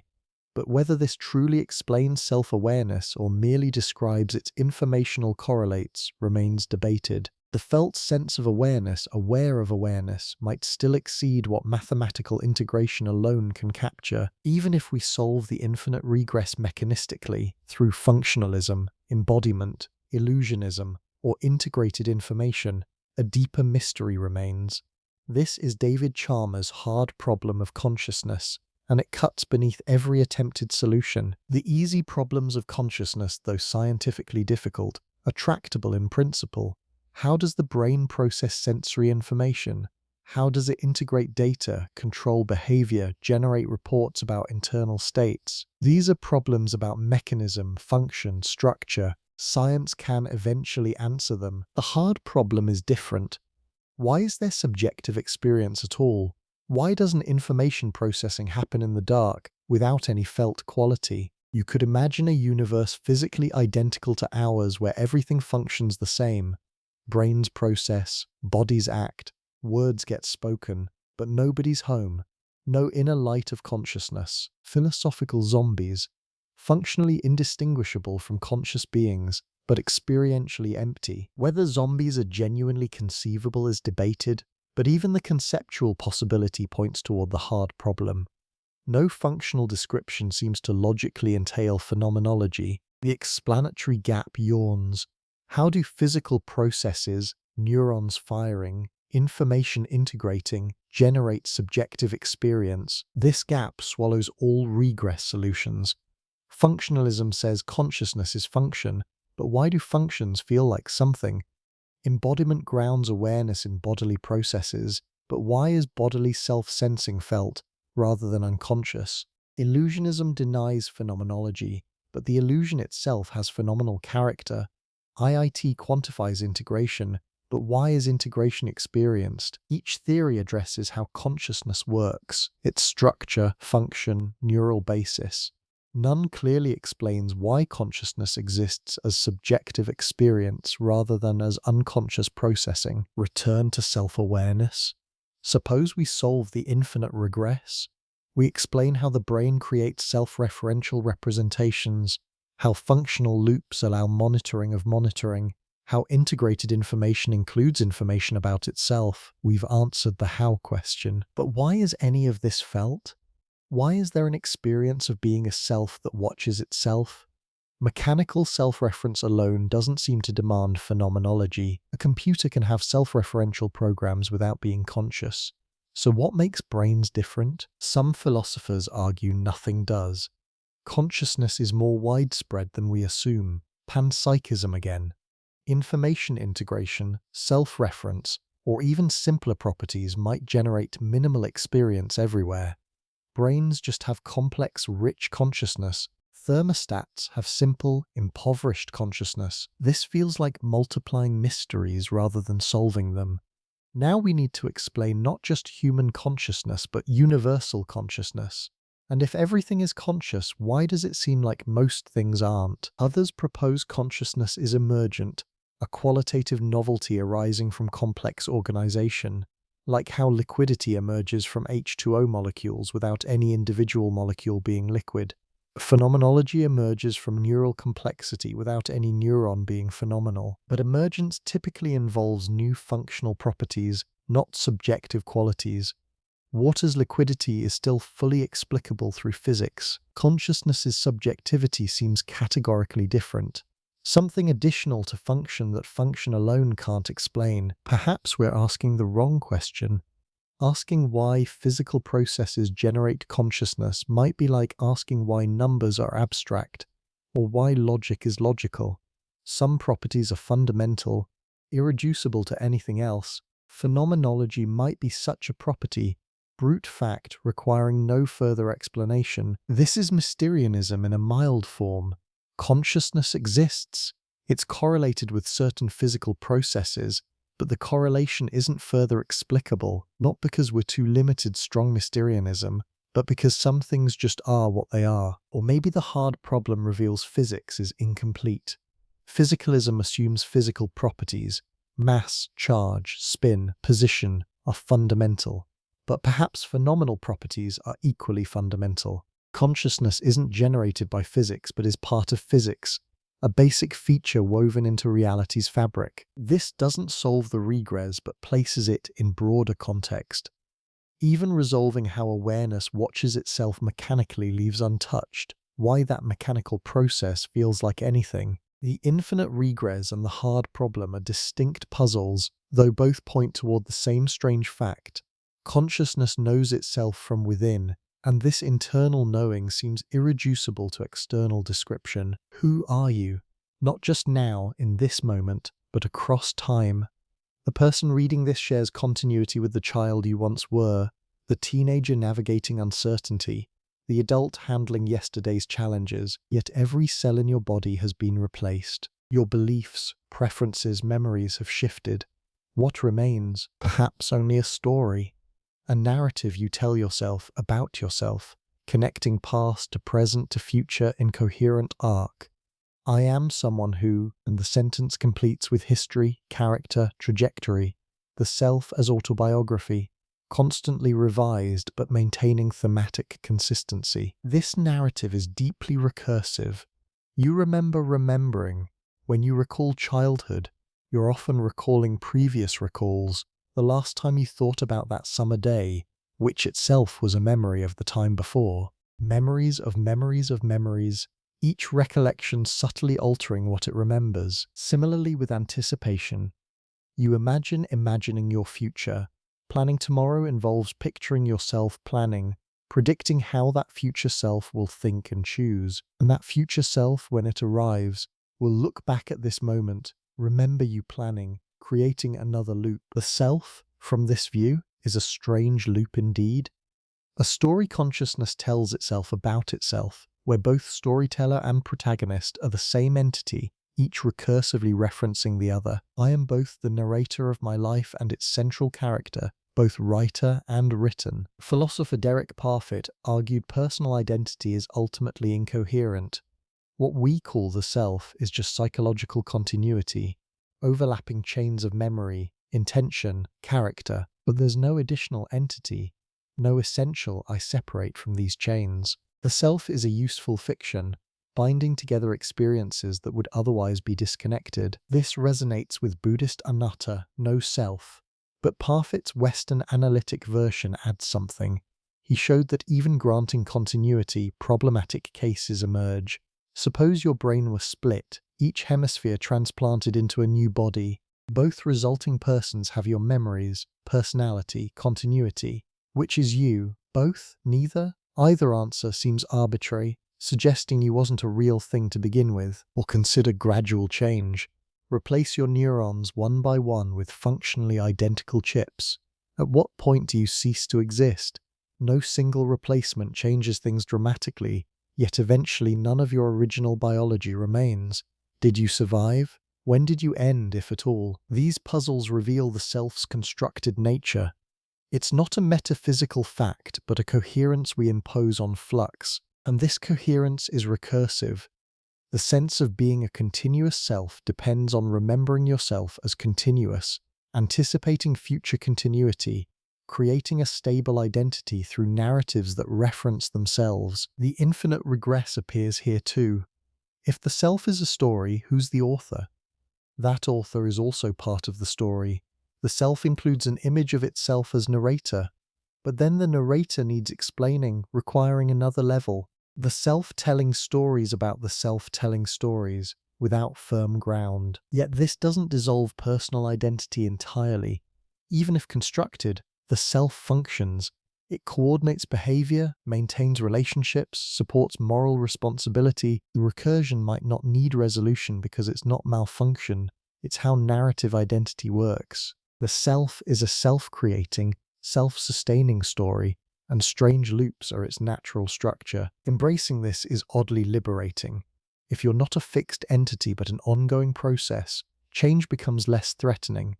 You can revise your narrative, reinterpret your past, author yourself differently. The regress isn't imprisonment in infinite layers but freedom to recursively reconstruct who you are. The watcher watching itself might just be the self experiencing itself as both subject and story, knower and known, in perpetual creative dance, not a problem but the dynamic structure of selfhood, recursive by nature, beautiful in its complexity, requiring no final resolution beyond the living of it. Right now, your attention is on these words, but notice, you can also attend to your attention itself.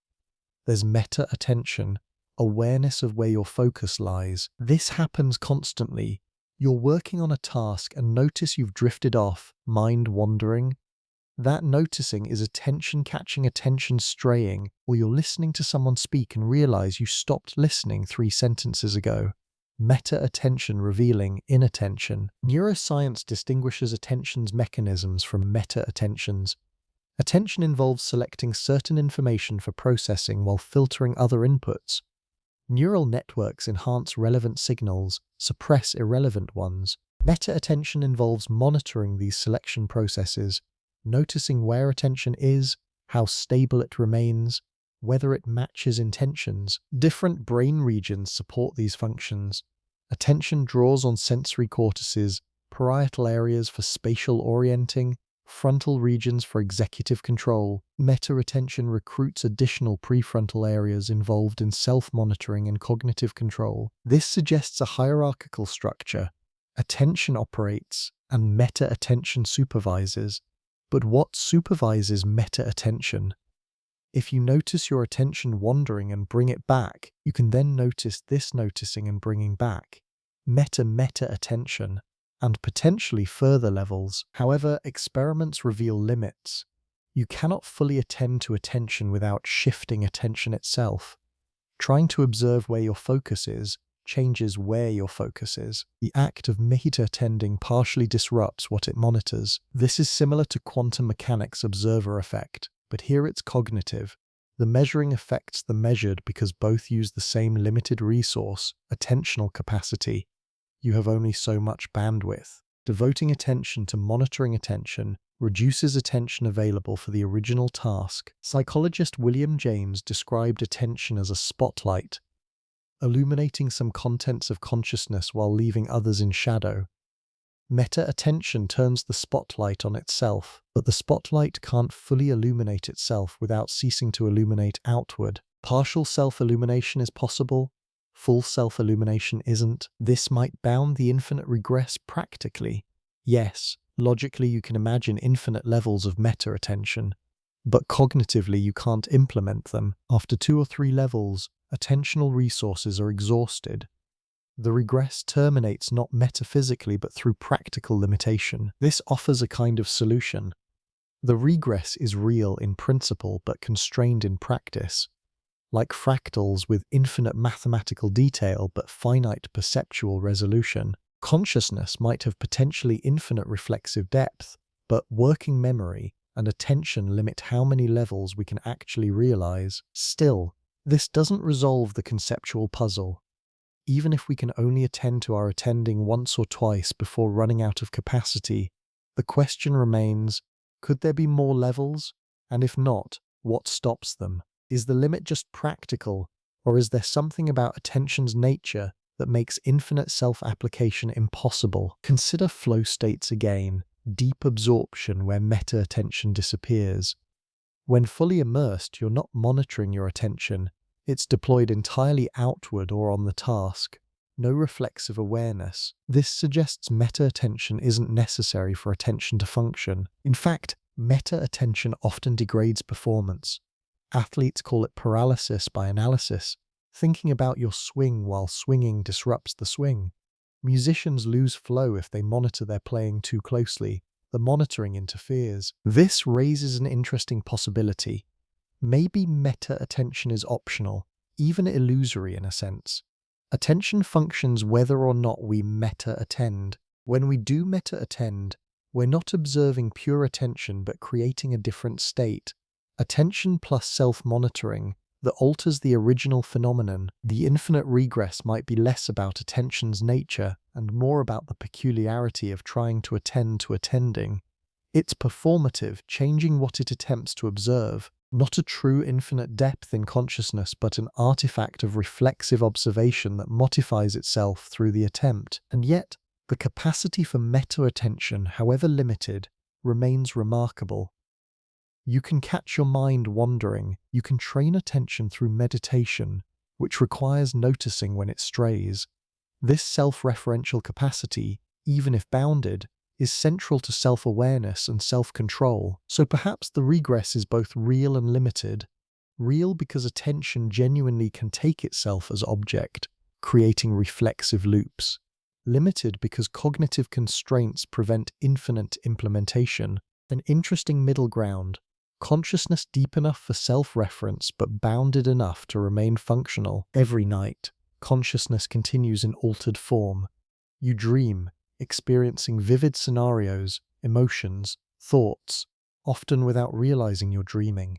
Where is the watcher in these states? In typical dreams, meta-awareness is minimal or absent. You don't question the dream's reality. Impossible events occur, flying, shape-shifting, teleporting. Without triggering skepticism, you accept the dream world as given, fully immersed, lacking the reflective distance of waking consciousness. This suggests the watcher isn't always present. Consciousness occurs without self-consciousness. Experience unfolds without the observer standing apart. The sense of watching yourself experience, so prominent while awake, largely vanishes in ordinary dreams. Then there's lucid dreaming, becoming aware you're dreaming while the dream continues.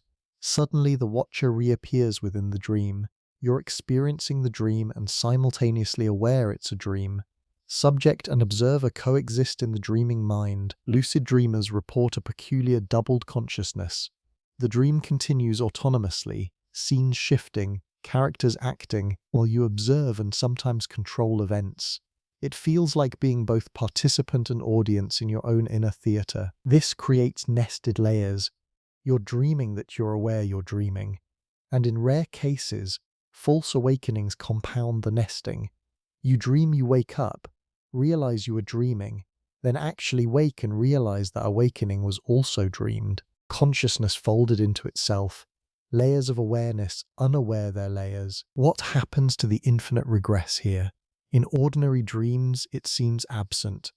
No watcher, no meta-awareness, so no regress. Experience just flows, unreflective. In lucid dreams, the regress returns, now in strange form. You're aware of dream awareness, but this awareness is still within the dream. When you truly wake, you become aware of that lucid awareness as itself a dream state. Meta awareness across states. Neuroscience shows lucid dreaming activates prefrontal regions normally suppressed during REM sleep. These areas support metacognition and self-reflection. When they partially reactivate, the dreaming mind gains reflective capacity, creating lucidity. This neurological on-off switch for meta-awareness supports the idea that the watcher isn't fundamental to consciousness. It's an additional layer, present sometimes, absent others. Consciousness can occur with or without it, yet even in ordinary dreams, some minimal self-sense persists. The dream happens to someone, even if that someone doesn't reflect on being someone. There's a point of view, a protagonist, usually you, though sometimes you observe yourself as another character. So perhaps basic subjectivity remains, while higher order self-awareness disappears. This distinction matters for the regress. If consciousness fundamentally requires a subject, someone to whom experience occurs, then even dreams involve that ground level. But if consciousness doesn't require reflection on subjectivity, then the regress begins only when meta-awareness activates. Dreams also complicate personal identity. The dream you does things the waking you would never do, holds beliefs the waking you rejects. Which is really you? Both? Neither? The continuity is murky. You remember the dream as your experience, yet the dream you was different, disconnected, often incoherent, and in dreams time becomes fluid. You might dream an entire lifetime in minutes. The recursive loops of memory and anticipation that structure waking selfhood dissolve or distort. Past and future lose clear distinction. The narrative self fragments. All this suggests consciousness is more varied and less unified than waking introspection suggests. The watcher comes and goes. Self-awareness has degrees. The structures we take as essential, reflection, continuity, coherent selfhood, are actually contingent, state-dependent. If the regress depends on meta-awareness, and meta-awareness fluctuates, then the regress isn't a constant feature of consciousness, but a specific mode. When meta-awareness is active waking life, lucid dreams, the regress emerges.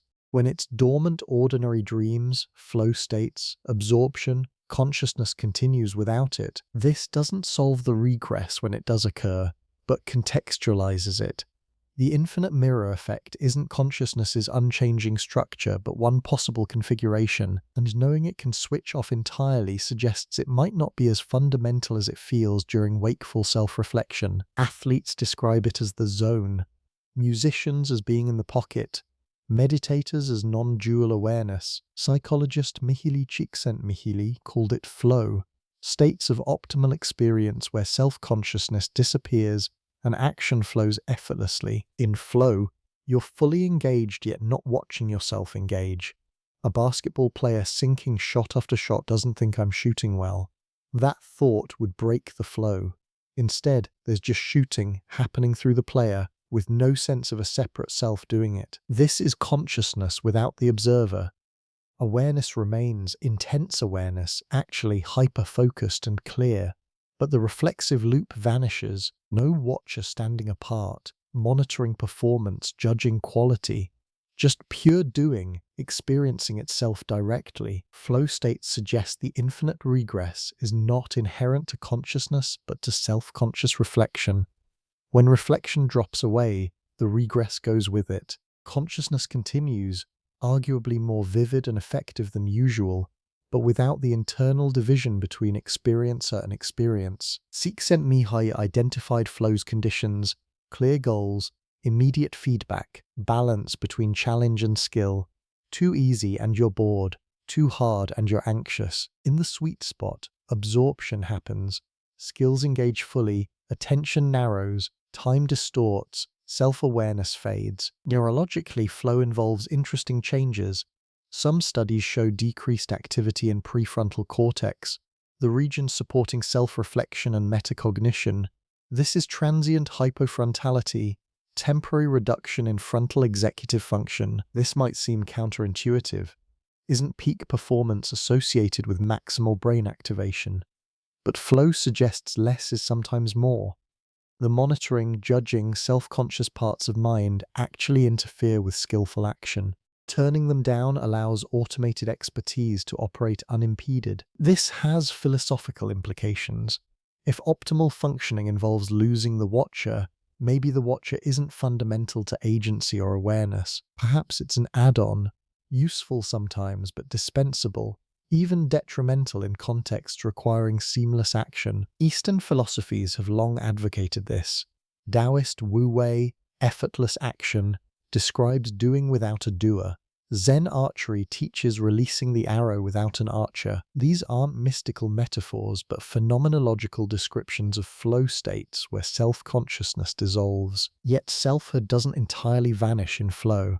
Afterward, you remember the experience as yours. I was in the zone. The continuity of identity persists even if temporarily the sense of being a separate self observing your actions drops away. This suggests layers again. Deep self-sense, bare subjectivity, the fact of experience being someone's, might persist throughout.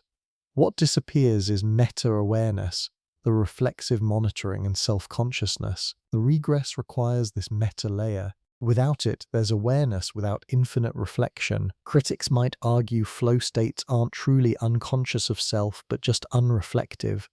The self is present, acting skillfully, just not attended to. Like breathing, you breathe without thinking about it, but you're still breathing. Similarly, maybe the self operates in flow without being observed, but isn't absent. Still, phenomenologically, the difference is stark.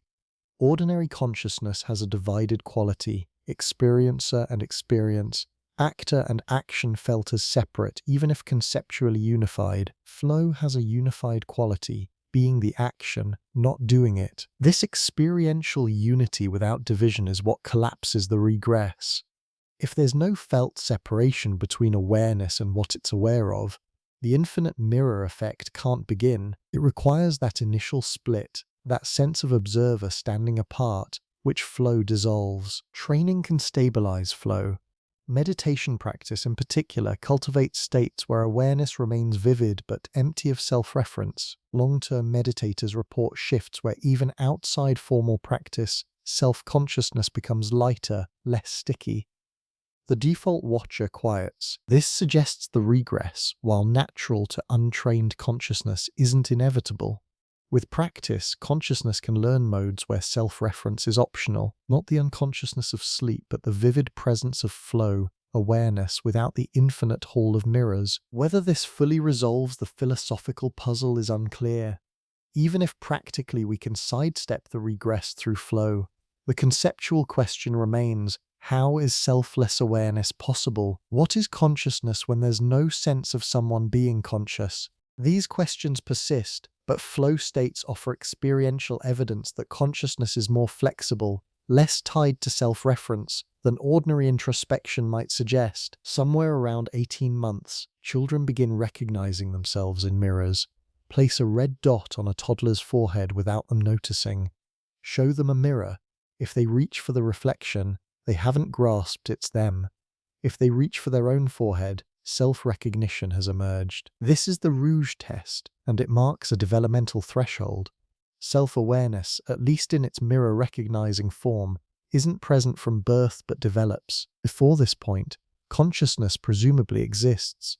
Infants experience sensations, emotions, perceptions, but they lack the reflexive loop of recognizing those experiences as belonging to a self. So what is infant consciousness like?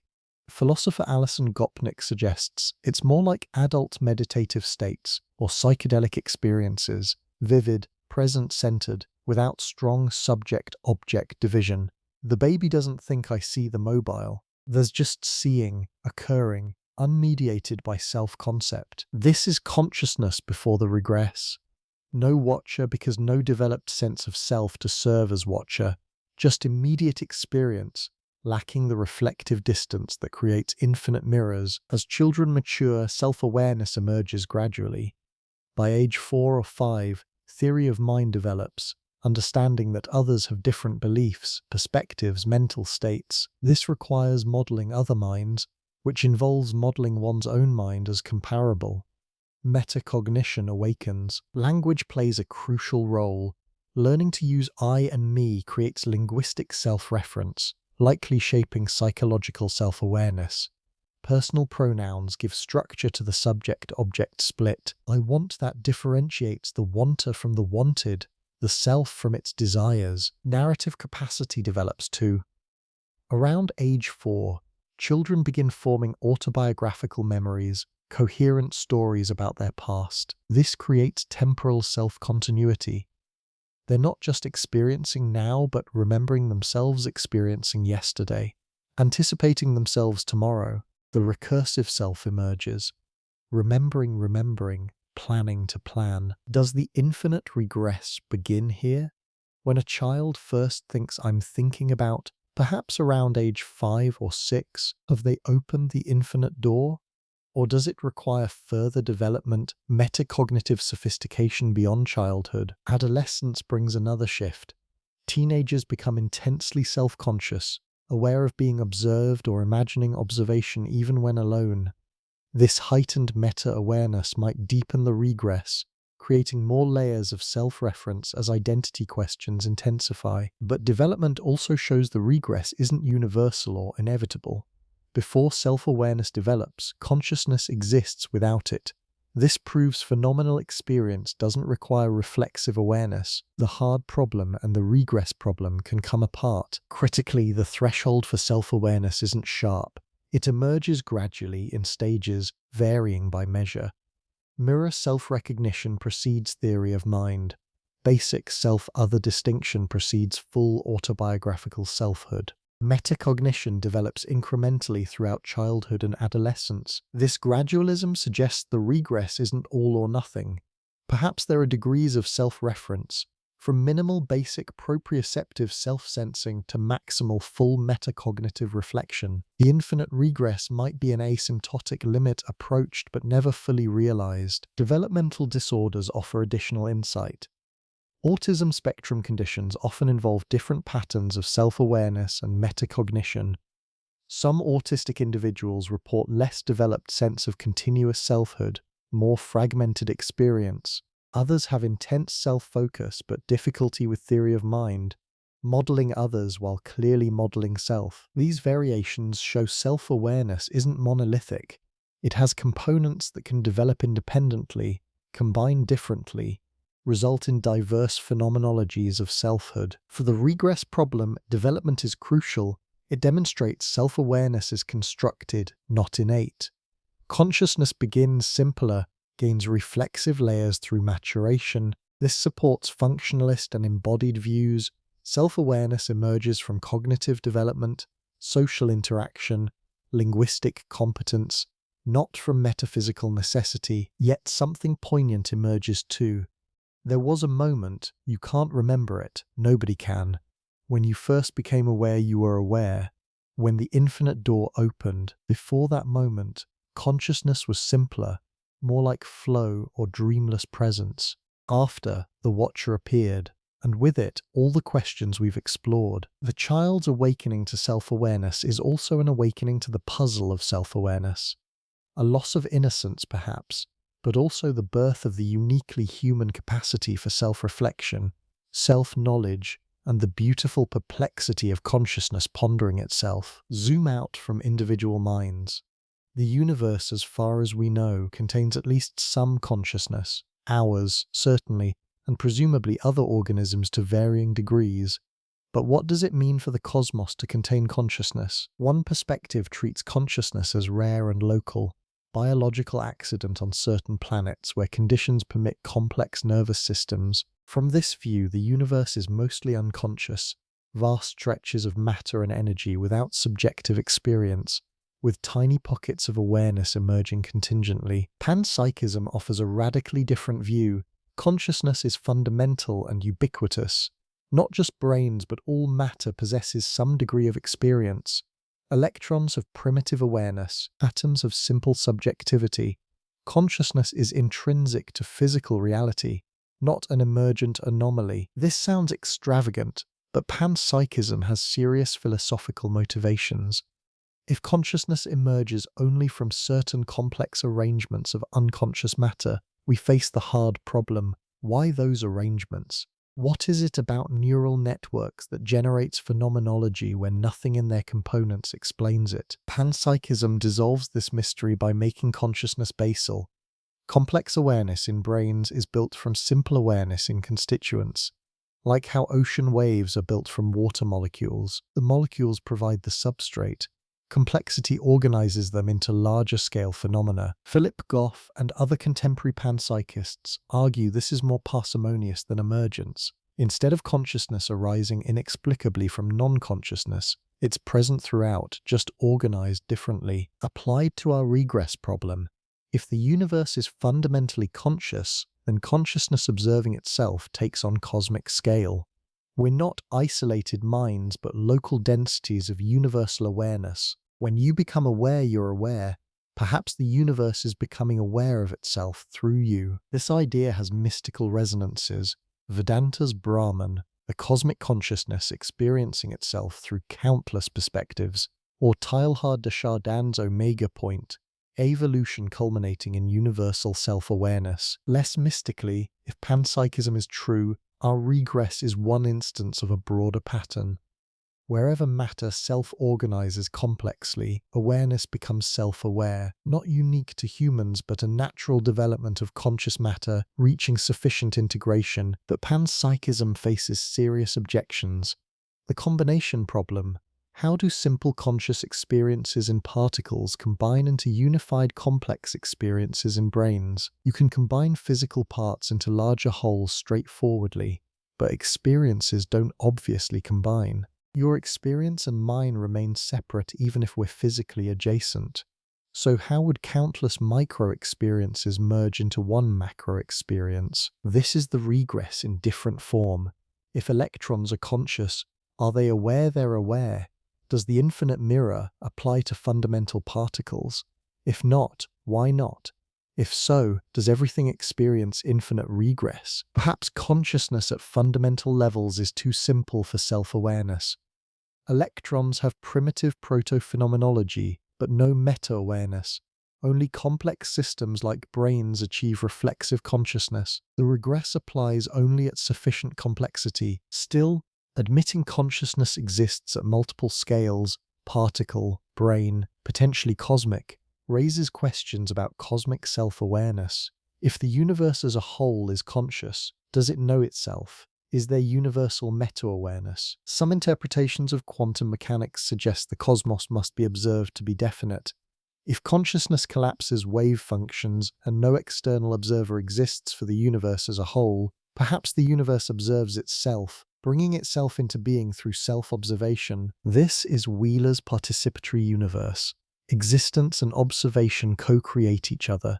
The universe, through conscious observers within it, observes itself into actuality, a cosmic strange loop where reality and awareness mutually bootstrap. These speculations move far beyond settled science, but they show our individual regress, awareness aware of awareness, might reflect a deeper principle.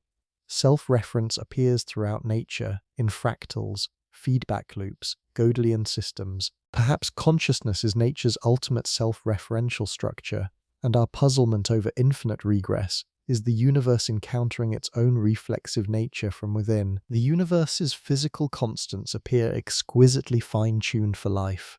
Change the electromagnetic force slightly, and atoms don't form. Alter the strong nuclear force, and stars can't create heavy elements. The gravitational constant, cosmological constant, dozens of parameters fall within razor-thin ranges permitting complexity, chemistry, life, consciousness. Why? One answer: chance. In a vast cosmos or multiverse, some regions will randomly have life-permitting values.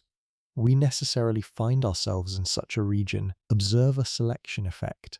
We couldn't observe non-life-permitting regions because we wouldn't exist there to observe. This is anthropic reasoning. Our existence as observers constrains what we can observe about the universe. We see a life-friendly cosmos not because the cosmos is objectively special, but because we're selection-biased toward life-friendly conditions. But now introduce consciousness and observation as fundamental, not incidental. Suppose quantum mechanics requires observers to collapse wave functions, making reality definite. Then observers aren't just passive witnesses constrained by pre-existing conditions, they're active participants in selecting which conditions become real. In this view, consciousness doesn't merely evolve within a fine-tuned universe.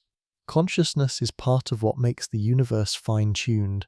The observational process selects, from quantum possibilities, outcomes compatible with observers existing. This creates a cosmic bootstrap. Observers exist because the universe permits observers, but the universe permits observers because observers are selecting reality through observation, circular causation. Awareness causing the conditions that cause awareness. Does this generate cosmic regress? If observers are necessary for definite reality, and observers are physical, then observers need definite reality to exist, which requires prior observation, which requires prior observers infinitely back. Some anthropic theorists bite this bullet. Perhaps reality is timelessly self-consistent. Observers exist in the outcome, and that existence retroactively selects the conditions allowing them in a closed causal loop across time. The universe's history is chosen by its future observers. This sounds like science fiction, but quantum mechanics already involves retrocausation in some interpretations. Wheeler's delayed choice experiment shows present measurements can affect past states, or at least the past cannot be considered definite independent of present observation. Extend this cosmically.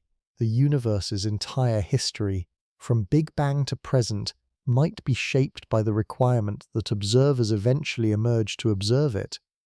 The conditions weren't preset by chance. They were selected by the necessity of observation. This makes consciousness not an accidental byproduct, but a fundamental aspect of cosmic structure.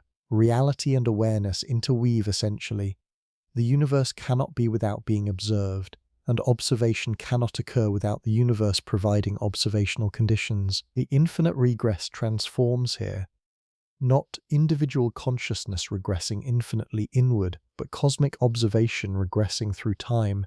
Does the universe require observation to exist? Do observers require a universe to exist? Each grounds the other in circular fashion. Some find this appealing. It grants consciousness cosmic significance. We're not insignificant specks, but essential participants in reality's manifestation. Others find it wildly speculative, mixing empirical physics with metaphysical assumptions unjustified by evidence. Regardless, the anthropic principle reveals an interesting structural parallel to our consciousness regress. Just as awareness observing itself creates self-referential loops individually, consciousness observing the universe creates self-referential loops cosmically. Perhaps these aren't separate puzzles. Maybe self-reference is fundamental, a deep feature manifesting at every scale.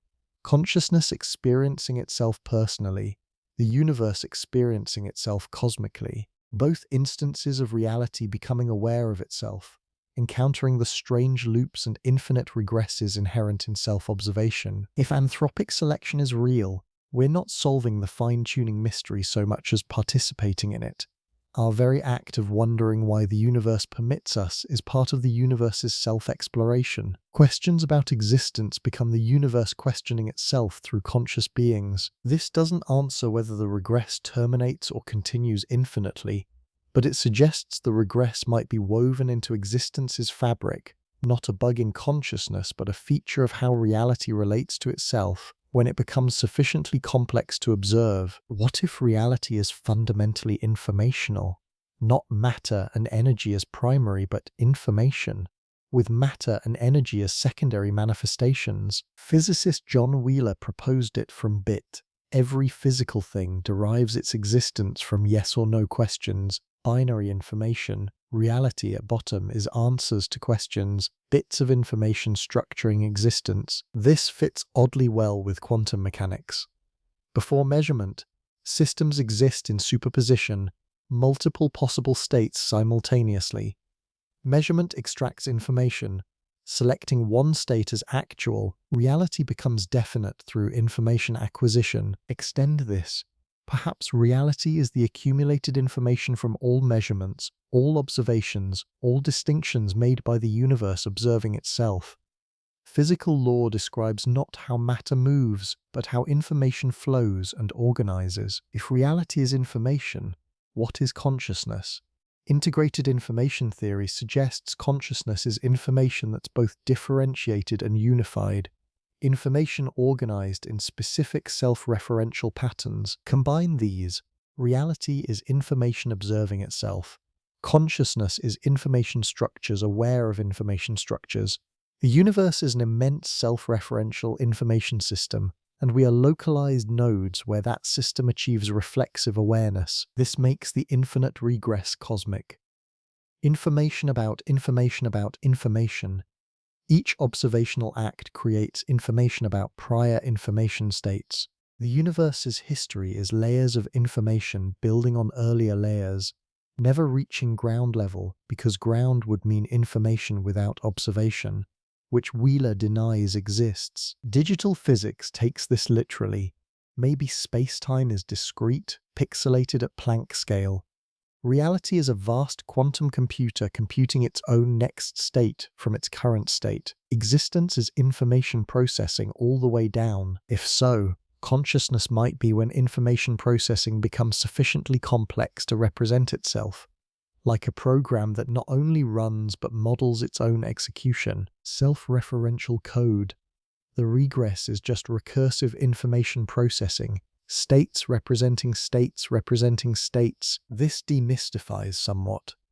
Infinite regress sounds metaphysically problematic for consciousness, but in computation, recursion is routine. Programs call themselves constantly. Self-reference is algorithmic, not magical. Maybe consciousness's self-reference is similar, just information patterns modeling themselves, but this risks explaining away rather than explaining. Yes, computation handles self-reference mechanically, but computational self-reference doesn't feel like anything. Your computer's recursive functions aren't conscious, so even if consciousness is information processing, why is there phenomenology? We circle back to the hard problem. Information theory describes structure, how information organizes, flows, integrates. It doesn't obviously explain subjective experience, why information processing has a felt quality, unless, perhaps, information, at fundamental levels, has primitive phenomenal character. This merges panpsychism with informational ontology. Information isn't just abstract structure but inherently experiential. Simple information has simple phenomenology. Complex integrated information has complex phenomenology. Then reality being informational means reality is experiential through and through.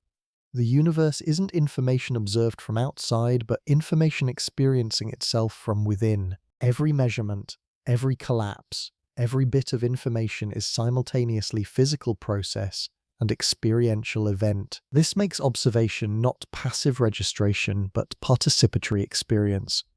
When you observe something, you're not just recording information, you're experiencing it, and the universe's totality of observational events is totality of experience, reality self-knowing through infinite experiential perspectives. The regress becomes inevitable and cosmic.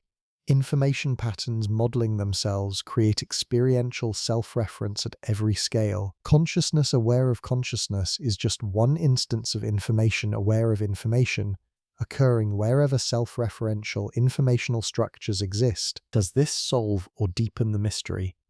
On one hand, it naturalizes self-reference, just information processing. On the other, it makes phenomenology ubiquitous and fundamental, which is itself deeply mysterious. Perhaps that's appropriate. If reality is information experiencing itself, then mystery is built in. Complete self-knowledge would require information to fully contain itself, which Gödel showed is impossible for sufficiently complex systems. The universe cannot be fully transparent to itself. Some information must remain inaccessible, some self-knowledge impossible. We as conscious observers encounter this as the infinite regress. We're information structures trying to fully know ourselves, which structure prevents, not failure but fundamental limitation. The regress reveals we're complex enough to attempt self-knowledge, but necessarily incomplete in achieving it. Consciousness exists in time, or so it seems. You experience a flowing present, remember the past, anticipate the future. But what is temporal consciousness? And how does it generate regress? When you remember, you're aware now of past awareness. Recalling yesterday's experience creates two temporal layers, the original experience past and the remembering present. But you can also remember remembering. Recall the last time you thought about that event. Now 3 layers, original, first recall, second recall. This can continue, memories of memories of memories, stretching back, each layer adding temporal distance. Similarly with anticipation, you imagine tomorrow, creating a future-directed awareness. But you can also anticipate anticipating. Imagine yourself tomorrow thinking about the next day. multiple future projections nesting into each other. This temporal regress differs from simultaneous regress awareness of current awareness but resembles it structurally. Both involve reflexive loops. Both potentially continue infinitely. Both make consciousness fold back on itself across dimensions, spatial simultaneity, or temporal succession. Physics complicates this. Relativity shows time isn't absolute. Simultaneity is frame-dependent. Your now isn't universal but relative to velocity and gravity. This raises questions. Does consciousness's present moment have objective temporal extension, or is it also relative? Neuroscience shows the now isn't instantaneous. The specious present, the duration experienced as now, lasts perhaps a few hundred milliseconds. Within this window, events feel simultaneous, even if physically sequential. Your experience integrates short temporal stretches into unified moments, so consciousness doesn't occupy mathematical instants but thick slices of time. Past, present, and future blur at the edges. Remembering very recent events feels different from remembering distant events, less like retrieval, more like extended present. But here's a puzzle. If consciousness spans time, experiencing extended presence, then awareness of that span creates metatemporal awareness. You're not just experiencing a 3-second window, but aware of experiencing across that window. Temporal metacognition. Does this create temporal regress? Awareness of present awareness might be simultaneous both now, but awareness of temporal awareness involves different times. Past awareness observed from present awareness. The observer and observed are temporally distinct, creating regress across time rather than within a moment. Some philosophers propose consciousness transcends time, not in mystical sense but structurally. Awareness isn't in time, but constitutes temporal experience. The flow of time is how consciousness structures content, not an external river consciousness floats within. If true, the regress might involve consciousness creating temporal layers through self-reference. Each reflexive turn generates new temporal structure. Past, present, future emerge from consciousness's ways of relating to itself across recursive folds. Eternal return? Nietzsche's thought experiment imagines time as circular. Everything that's happened will happen again, infinitely. If you've lived this life before, and will live it infinite times more, what changes? Apply this to consciousness. If time loops, then awareness of your current awareness is also awareness that you've been aware of being aware infinite times prior, and will be infinite times hence. Regress becomes not just infinite inward, but infinite temporal, looping eternally through the same self-referential structure. This is dizzying, but it captures something about consciousness and time. We're always already in recursive relationship with our temporal existence. Remembering shapes who we are, which shapes what we remember, which shapes who we are. Future projections guide present action, which creates future that retrospectively validates or contradicts projections, altering how we project next time. Temporal consciousness is inherently strange-looped. Past, present, and future bootstrap each other through consciousness's self-referential activity, and if time itself is cyclic or emergent from quantum processes, the loops might be even stranger than linear regress suggests. Ultimately, consciousness's relationship to time remains deeply puzzling. Do we experience time's flow or create it? Does temporal regress reveal infinite depth, or just the way memory and anticipation recursively structure experience? These questions don't resolve easily, but they show our individual regress is temporally extended, not just present awareness of present awareness, but consciousness spread across time, aware of itself across time, folding past and future into infinite reflexive tangles. Throughout this exploration, we've circled a central mystery, the knower behind knowing. Every attempt to observe consciousness finds only contents, thoughts, sensations, perceptions, never the observer itself. Yet the sense of being someone, of experiences belonging to a subject, persists. Mystics across traditions point toward what they call pure awareness, primordial consciousness, the witness that cannot be witnessed, not because it's hidden but because it is seeing itself. Like an eye that doesn't need another eye to see, it simply sees. This pure awareness allegedly precedes all content. Before thoughts, before sensations, before even the sense of self, there's awareness, simply being aware, not aware of anything particular, just luminous presence, consciousness without object. In Advaita Vedanta, this is called the self with capital S, not the personal ego self, but the witnessing awareness that remains constant while all experiences change. You can't observe it because it's what's doing the observing. Every attempt to make it an object fails because it's eternally subject. Buddhist traditions sometimes describe similar discoveries through meditation. When awareness turns fully toward itself, the watcher dissolves, leaving only awareness without a separate aware entity, not unconsciousness, but consciousness without the illusion of a conscious being. Does this resolve the infinite regress? If awareness is self-luminous, aware without needing another awareness to illuminate it, then the regress terminates in this primordial awareness, not infinite levels, but one fundamental level that doesn't require observation because it is observation. This sounds mystical, but phenomenologically, it's pointing at something experienceable. In certain meditative states, the subject-object duality allegedly collapses. There's no watcher and watched, just awareness present to itself, complete without division. Whether this is genuine resolution or subtle confusion remains debated. Critics argue even pure awareness is an experience requiring an experiencer. If you're aware of pure awareness, the duality reasserts. If you're not aware of it, how do you know it exists? Mystics respond that this critique applies dualistic logic to non-dual states. Pure awareness isn't an experience in the usual sense, something happening to someone. It's what you are fundamentally. The question, who's aware of awareness, dissolves because there's no separate who, just awareness, self-knowing not through reflection but through being. Philosopher Douglas Harding developed headless way practices pointing toward this. When you look for your own head, you don't find it. Where others see your head, you find open awareness. First-person perspective reveals no observer, just presence from which observation occurs. This experiential investigation suggests the knower is unknown not from hiddenness but from being too close to miss, like looking for glasses while wearing them. You can't observe the observer because you are the observer, and observing requires subject-object distinction that doesn't apply to self. Still, questions linger. Even if fundamentally there's only awareness without a separate self, why does it usually feel like there's a self?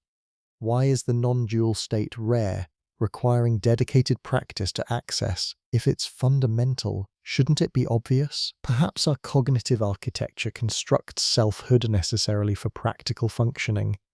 The illusion of separate observer isn't malfunction, but useful fiction for navigating world, making decisions, maintaining social relationships. Non-dual awareness is metaphysically true but pragmatically useless for survival, or maybe the self-construct and pure awareness coexist in layers. Deep down, there's only awareness. But on functional levels, self-models emerge necessarily from complex cognition. Both are real at their respective levels. The regress applies to the surface structure self-watching self, but not to the foundation awareness being aware. This layered view accommodates both mystical insights and cognitive science. Yes, meditation can reveal consciousness without self. And yes, normal functioning requires self-models, not contradiction but different aspects of multi-leveled consciousness. For the regress problem, this offers soft landing. The infinite regression occurs at the level of reflective self-consciousness, ego watching ego, but it bottoms out in pure awareness, which doesn't regress because it's not watching itself through subject-object structure. It simply is self-luminous, the unknown knower that needs no further knower. Whether this is metaphysically accurate or beautiful mistake, it points toward an experiential dimension beyond conceptual resolution. Perhaps some questions can't be answered, only dissolved through direct seeing that transcends the question's terms. We've traveled far, through neuroscience, philosophy, meditation, physics, personal experience, exploring how awareness can be aware of itself and whether this generates infinite regress. We found no definitive answer, Perhaps that's fitting. Some mysteries aren't meant to be solved but to be inhabited. The infinite regress might not be a problem awaiting clever solution, but a fundamental feature of consciousness encountering itself, the price and gift of self-awareness. Throughout human history, brilliant minds have wrestled with this puzzle.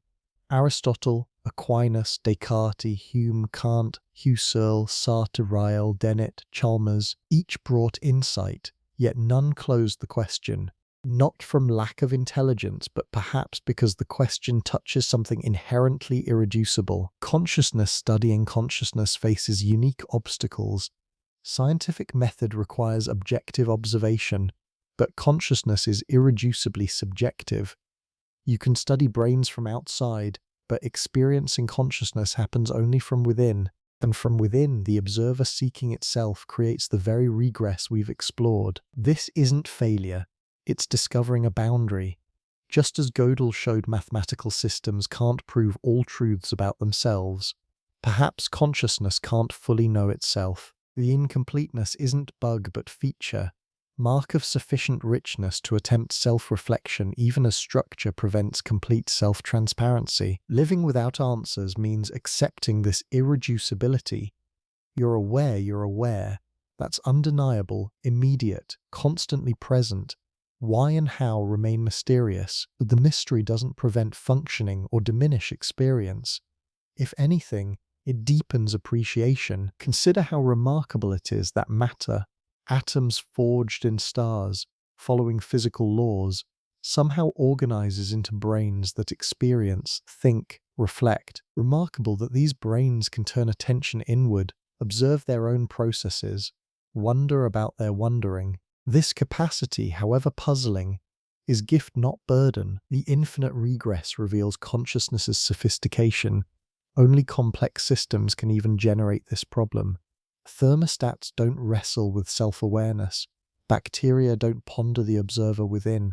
The regress is mark of arrival at certain cognitive threshold where the universe, through us, achieves self-reflection. And perhaps that's enough. Not solving the puzzle but recognizing its beauty. Living comfortably with the strange loops, the mirrors facing mirrors, the awareness aware of awareness without needing final explanation. There's peace in this acceptance. The restless search for answers can exhaust, constantly seeking the ground beneath ground, watcher behind watcher, can feel like grasping for something always receding, but releasing that grasping, allowing the mystery to remain mysterious, brings rest. This doesn't mean abandoning inquiry. Science will continue mapping consciousness's correlates. Philosophy will keep refining questions. Meditation will explore experiential dimensions. Each approach adds understanding, even if complete understanding remains elusive. But alongside inquiry, there's value in simply being conscious, appreciating the strangeness and beauty of awareness without demanding it justify itself or explain itself fully. The universe doesn't owe us transparency. Some things perhaps must remain ultimately mysterious, and consciousness knowing itself might be one, so we live inside the loop. Thinking about thinking, aware of awareness, experiencing experience, without final resolution. And that's okay, more than okay. It's the human condition, accepted with grace rather than frustration. The infinite door opened when consciousness emerged. We've walked through it. No need to find its end when the journey itself is the point. Instead of solving the infinite regress intellectually, what if we simply observe it directly? Not as abstract problem, but as lived experience, moment by moment. Right now, notice your reading. Now notice you're noticing your reading. Feel that slight shift, the awareness becoming aware it's aware. Don't analyze, just observe the structure of experience as it actually occurs. This is mindfulness applied to the regress itself. Not thinking about it, but watching it happen in real time. And something interesting emerges. The regress doesn't actually feel infinite. It feels like 2, maybe 3 levels before attention tires or shifts elsewhere. This suggests the infinity is conceptual rather than experiential. In thought, we can imagine endless levels. In practice, awareness naturally limits how many layers it tracks. The infinite is potential, not actualized in ordinary consciousness. Try it now. Notice a sensation perhaps where your body contacts a surface. Now notice you're noticing it. Now notice you're noticing the noticing. Most people find this third level difficult to maintain. Attention slips, or the whole thing collapses back into simple awareness. This isn't failure. It reveals something important. Consciousness, while capable of self-reference, doesn't naturally sustain deep recursion. We can think about infinite levels abstractly, but we can't experience them simultaneously. So the regress problem might be more about concepts than consciousness. Language allows us to construct awareness of awareness of awareness indefinitely, but actual experiencing doesn't work that way. It has natural limits, natural rhythms, natural boundaries. Practicing noticing throughout the day brings this home. Periodically pause and simply observe, I'm aware. Feel that bare fact. Then, if you like, notice, I'm aware. But don't force more levels. Let it be as simple as it actually is. This practice has therapeutic value too. Much suffering comes from being lost in thoughts, identified with mental content. Noticing creates space. You're not your thoughts, but awareness of thoughts. This distance brings freedom, ability to observe emotions without being overwhelmed, watch worries without being consumed. But the practice doesn't require achieving special states or infinite meta levels, just gentle noticing, again and again, awareness returning to itself, recognizing itself, resting in itself. Sometimes people fear this creates detachment, distance from life, but actually, noticing enhances presence. When awareness observes itself, it becomes more vivid, more immediate, colors seem brighter, sounds clearer, experience more textured. The noticing doesn't separate you from life, but deepens engagement. And interestingly, sustained noticing often leads to what we discussed earlier, the watcher dissolving. Keep watching awareness long enough, and eventually there's just awareness, no separate watcher. The duality collapses into simplicity. This doesn't solve the philosophical regress. Even if experientially the watcher dissolves, conceptually we can still ask, what is this awareness without watcher? How does it know itself? The questions remain, but practically the questions lose urgency. When you're resting in simple awareness, not watching yourself be aware but just aware, the regress doesn't arise. It's not that you've answered it, but that you've stepped outside the framework generating it. This is meditation's gift, not solutions but shifts in how we relate to questions. The regress seems problematic when consciousness is split into observer and observed. Experientially unite them through noticing, and the problem softens. So the practice isn't about achieving infinite meta-awareness. It's about returning gently and repeatedly to the simple fact, aware, right here, right now, the noticing itself, without needing to notice the noticing to notice the noticing endlessly. Just awareness, present, sufficient, complete. Perhaps the most honest response to the infinite regress isn't solving it but wondering at it, letting amazement be the answer, or at least a worthy stance toward what has no answer. Think about it. You can be aware that you're aware. This is objectively extraordinary. Most of reality seems inert, unconscious, following physical law without subjective experience. But somehow, here you are, not just processing information, but knowing you're processing it, experiencing experience, conscious of consciousness. This capacity, however confusing, however paradoxical, represents something profound about existence. The universe has become sufficiently complex, in at least some regions, to observe itself, to turn back on itself reflectively, to create internal mirrors that reflect infinitely. That's not problem, that's miracle. Western philosophy often treats wonder as childish. Real thinking means analysis, solution, resolution. But ancient Greek philosophers began with wonder, tharmazine, the astonishment that anything exists, that mind can know world, that consciousness illuminates being. We've lost some of this.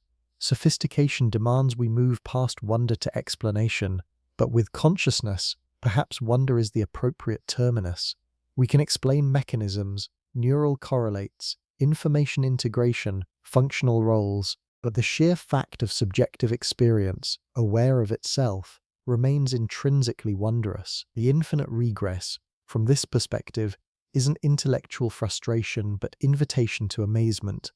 Each time you notice you're noticing, you're experiencing consciousness's strange loop nature directly, not as abstract concept but as immediate reality. And this strangeness, far from being defect, might be consciousness's signature, the mark distinguishing genuine awareness from mere information processing.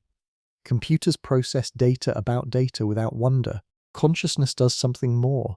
It experiences its experiencing, and this self-reference creates the peculiar recursive depth we've explored. So when you encounter the regress, instead of demanding it make sense, try appreciating its strangeness. The fact that your awareness can endlessly fold back on itself, that you can be aware of being aware of being aware without clear stopping point. This is weird and beautiful. Children naturally have this wonder. They discover their hands, then discover they're discovering their hands, and delight in the recursion. Adults often lose this, treating self-awareness as mundane, but it's not. It's fundamentally, persistently strange that we exist as experiencing subjects who can experience our experiencing. Wonder also connects to beauty. There's aesthetic dimension to consciousness's self-reference. The infinite mirrors create elegant structure, like fractal geometry or musical fugue, patterns that reference themselves in endlessly intricate ways. Pure mathematics finds beauty in self-referential structures. Perhaps consciousness does too. Embracing wonder doesn't mean abandoning understanding. We can still investigate, theorize, research, but holding wonder alongside inquiry changes the quality of seeking. Less grasping for closure, more appreciation of depth, and wonder naturalizes the mystery.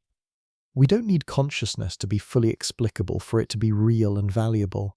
Stars are beautiful before we understand nuclear fusion. Love is meaningful before neuroscience maps oxytocin. Similarly, consciousness is wondrous whether or not we solve its infinite regress. In fact, maybe the regress being unsolvable preserves the wonder. If we fully explained consciousness, reducing it to simple mechanism, something would be lost. The mystery maintains reverence, not ignorance worshipped, but recognition that some depths exceed our concepts while remaining intimately present. So let wonder be response. The infinite regress reveals consciousness turned luminous through its own recursive gaze. How is this possible? Why does awareness aware of itself exist? We don't fully know, but we can marvel that it does, grateful for the strangeness, at home in the mystery. And now, here, at the end of this long contemplation, we return to something simple. You're aware, right now, reading these words, feeling whatever you're feeling, thinking whatever thoughts arise. That's it. That's the fundamental fact beneath all complexity. No infinite regress troubles this basic presence. Yes, you can reflect, become aware you're aware, notice you're noticing, but you don't have to. Awareness simply is, whether reflected upon or not. The mirrors can face each other, creating endless reflections, or they can simply be present, still, quiet. In this moment, there's no watcher separate from watched, no observer standing apart from experience, just experiencing, occurring seamlessly. The division we've explored, subject and object, knower and known, is conceptual overlay on undivided awareness. Rest here for a moment. Let the questions dissolve.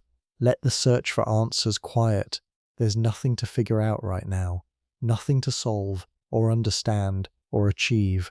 Only presence, simple and complete. The infinite door opened when consciousness emerged, yes, but the door opens into this, awareness aware, without needing justification or explanation. The strangeness, the paradox, the recursion, all are concepts about this simple fact. Interesting concepts, worthy of exploration, but not more real than the immediate experiencing they attempt to describe. Your body breathes without your conscious control.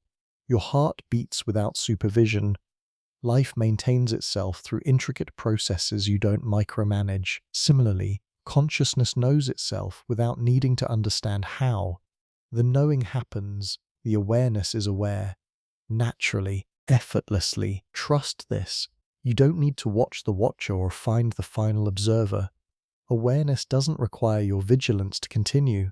It's already happening, always already present, the constant background and foreground of all experiencing. And in this settling, perhaps the regress reveals its deeper truth. Not that consciousness goes infinitely deep, but that it needs no depth beyond itself. Awareness is ground, not ground requiring further ground, but simply what is, prior to questions about ground. The philosopher's stone, the mystic's pearl, the final answer, maybe it was always just this: simple presence, awareness being aware, not transcendent realization requiring years of seeking but immediate fact available now, perpetually. As you settle into sleep, or as this long journey ends, let everything become very simple. Thoughts will arise and pass, sensations will shift, but underneath, unchanging, awareness remains, not watching its remaining, just remaining, being, aware. The infinite mirrors reflect endlessly in concept, but in reality there's only this: consciousness, luminous and quiet, complete in itself, requiring nothing more. No regress troubles this stillness, no questions disturb this peace. Let yourself rest here. The watcher and the watched dissolve into simple being. The mystery remains beautiful and unthreatened, as awareness simply continues its natural knowing of itself, effortless, immediate, whole. And that's enough. More than enough. Everything needed was always already here, in this awareness that is aware, resting now, peacefully, in itself.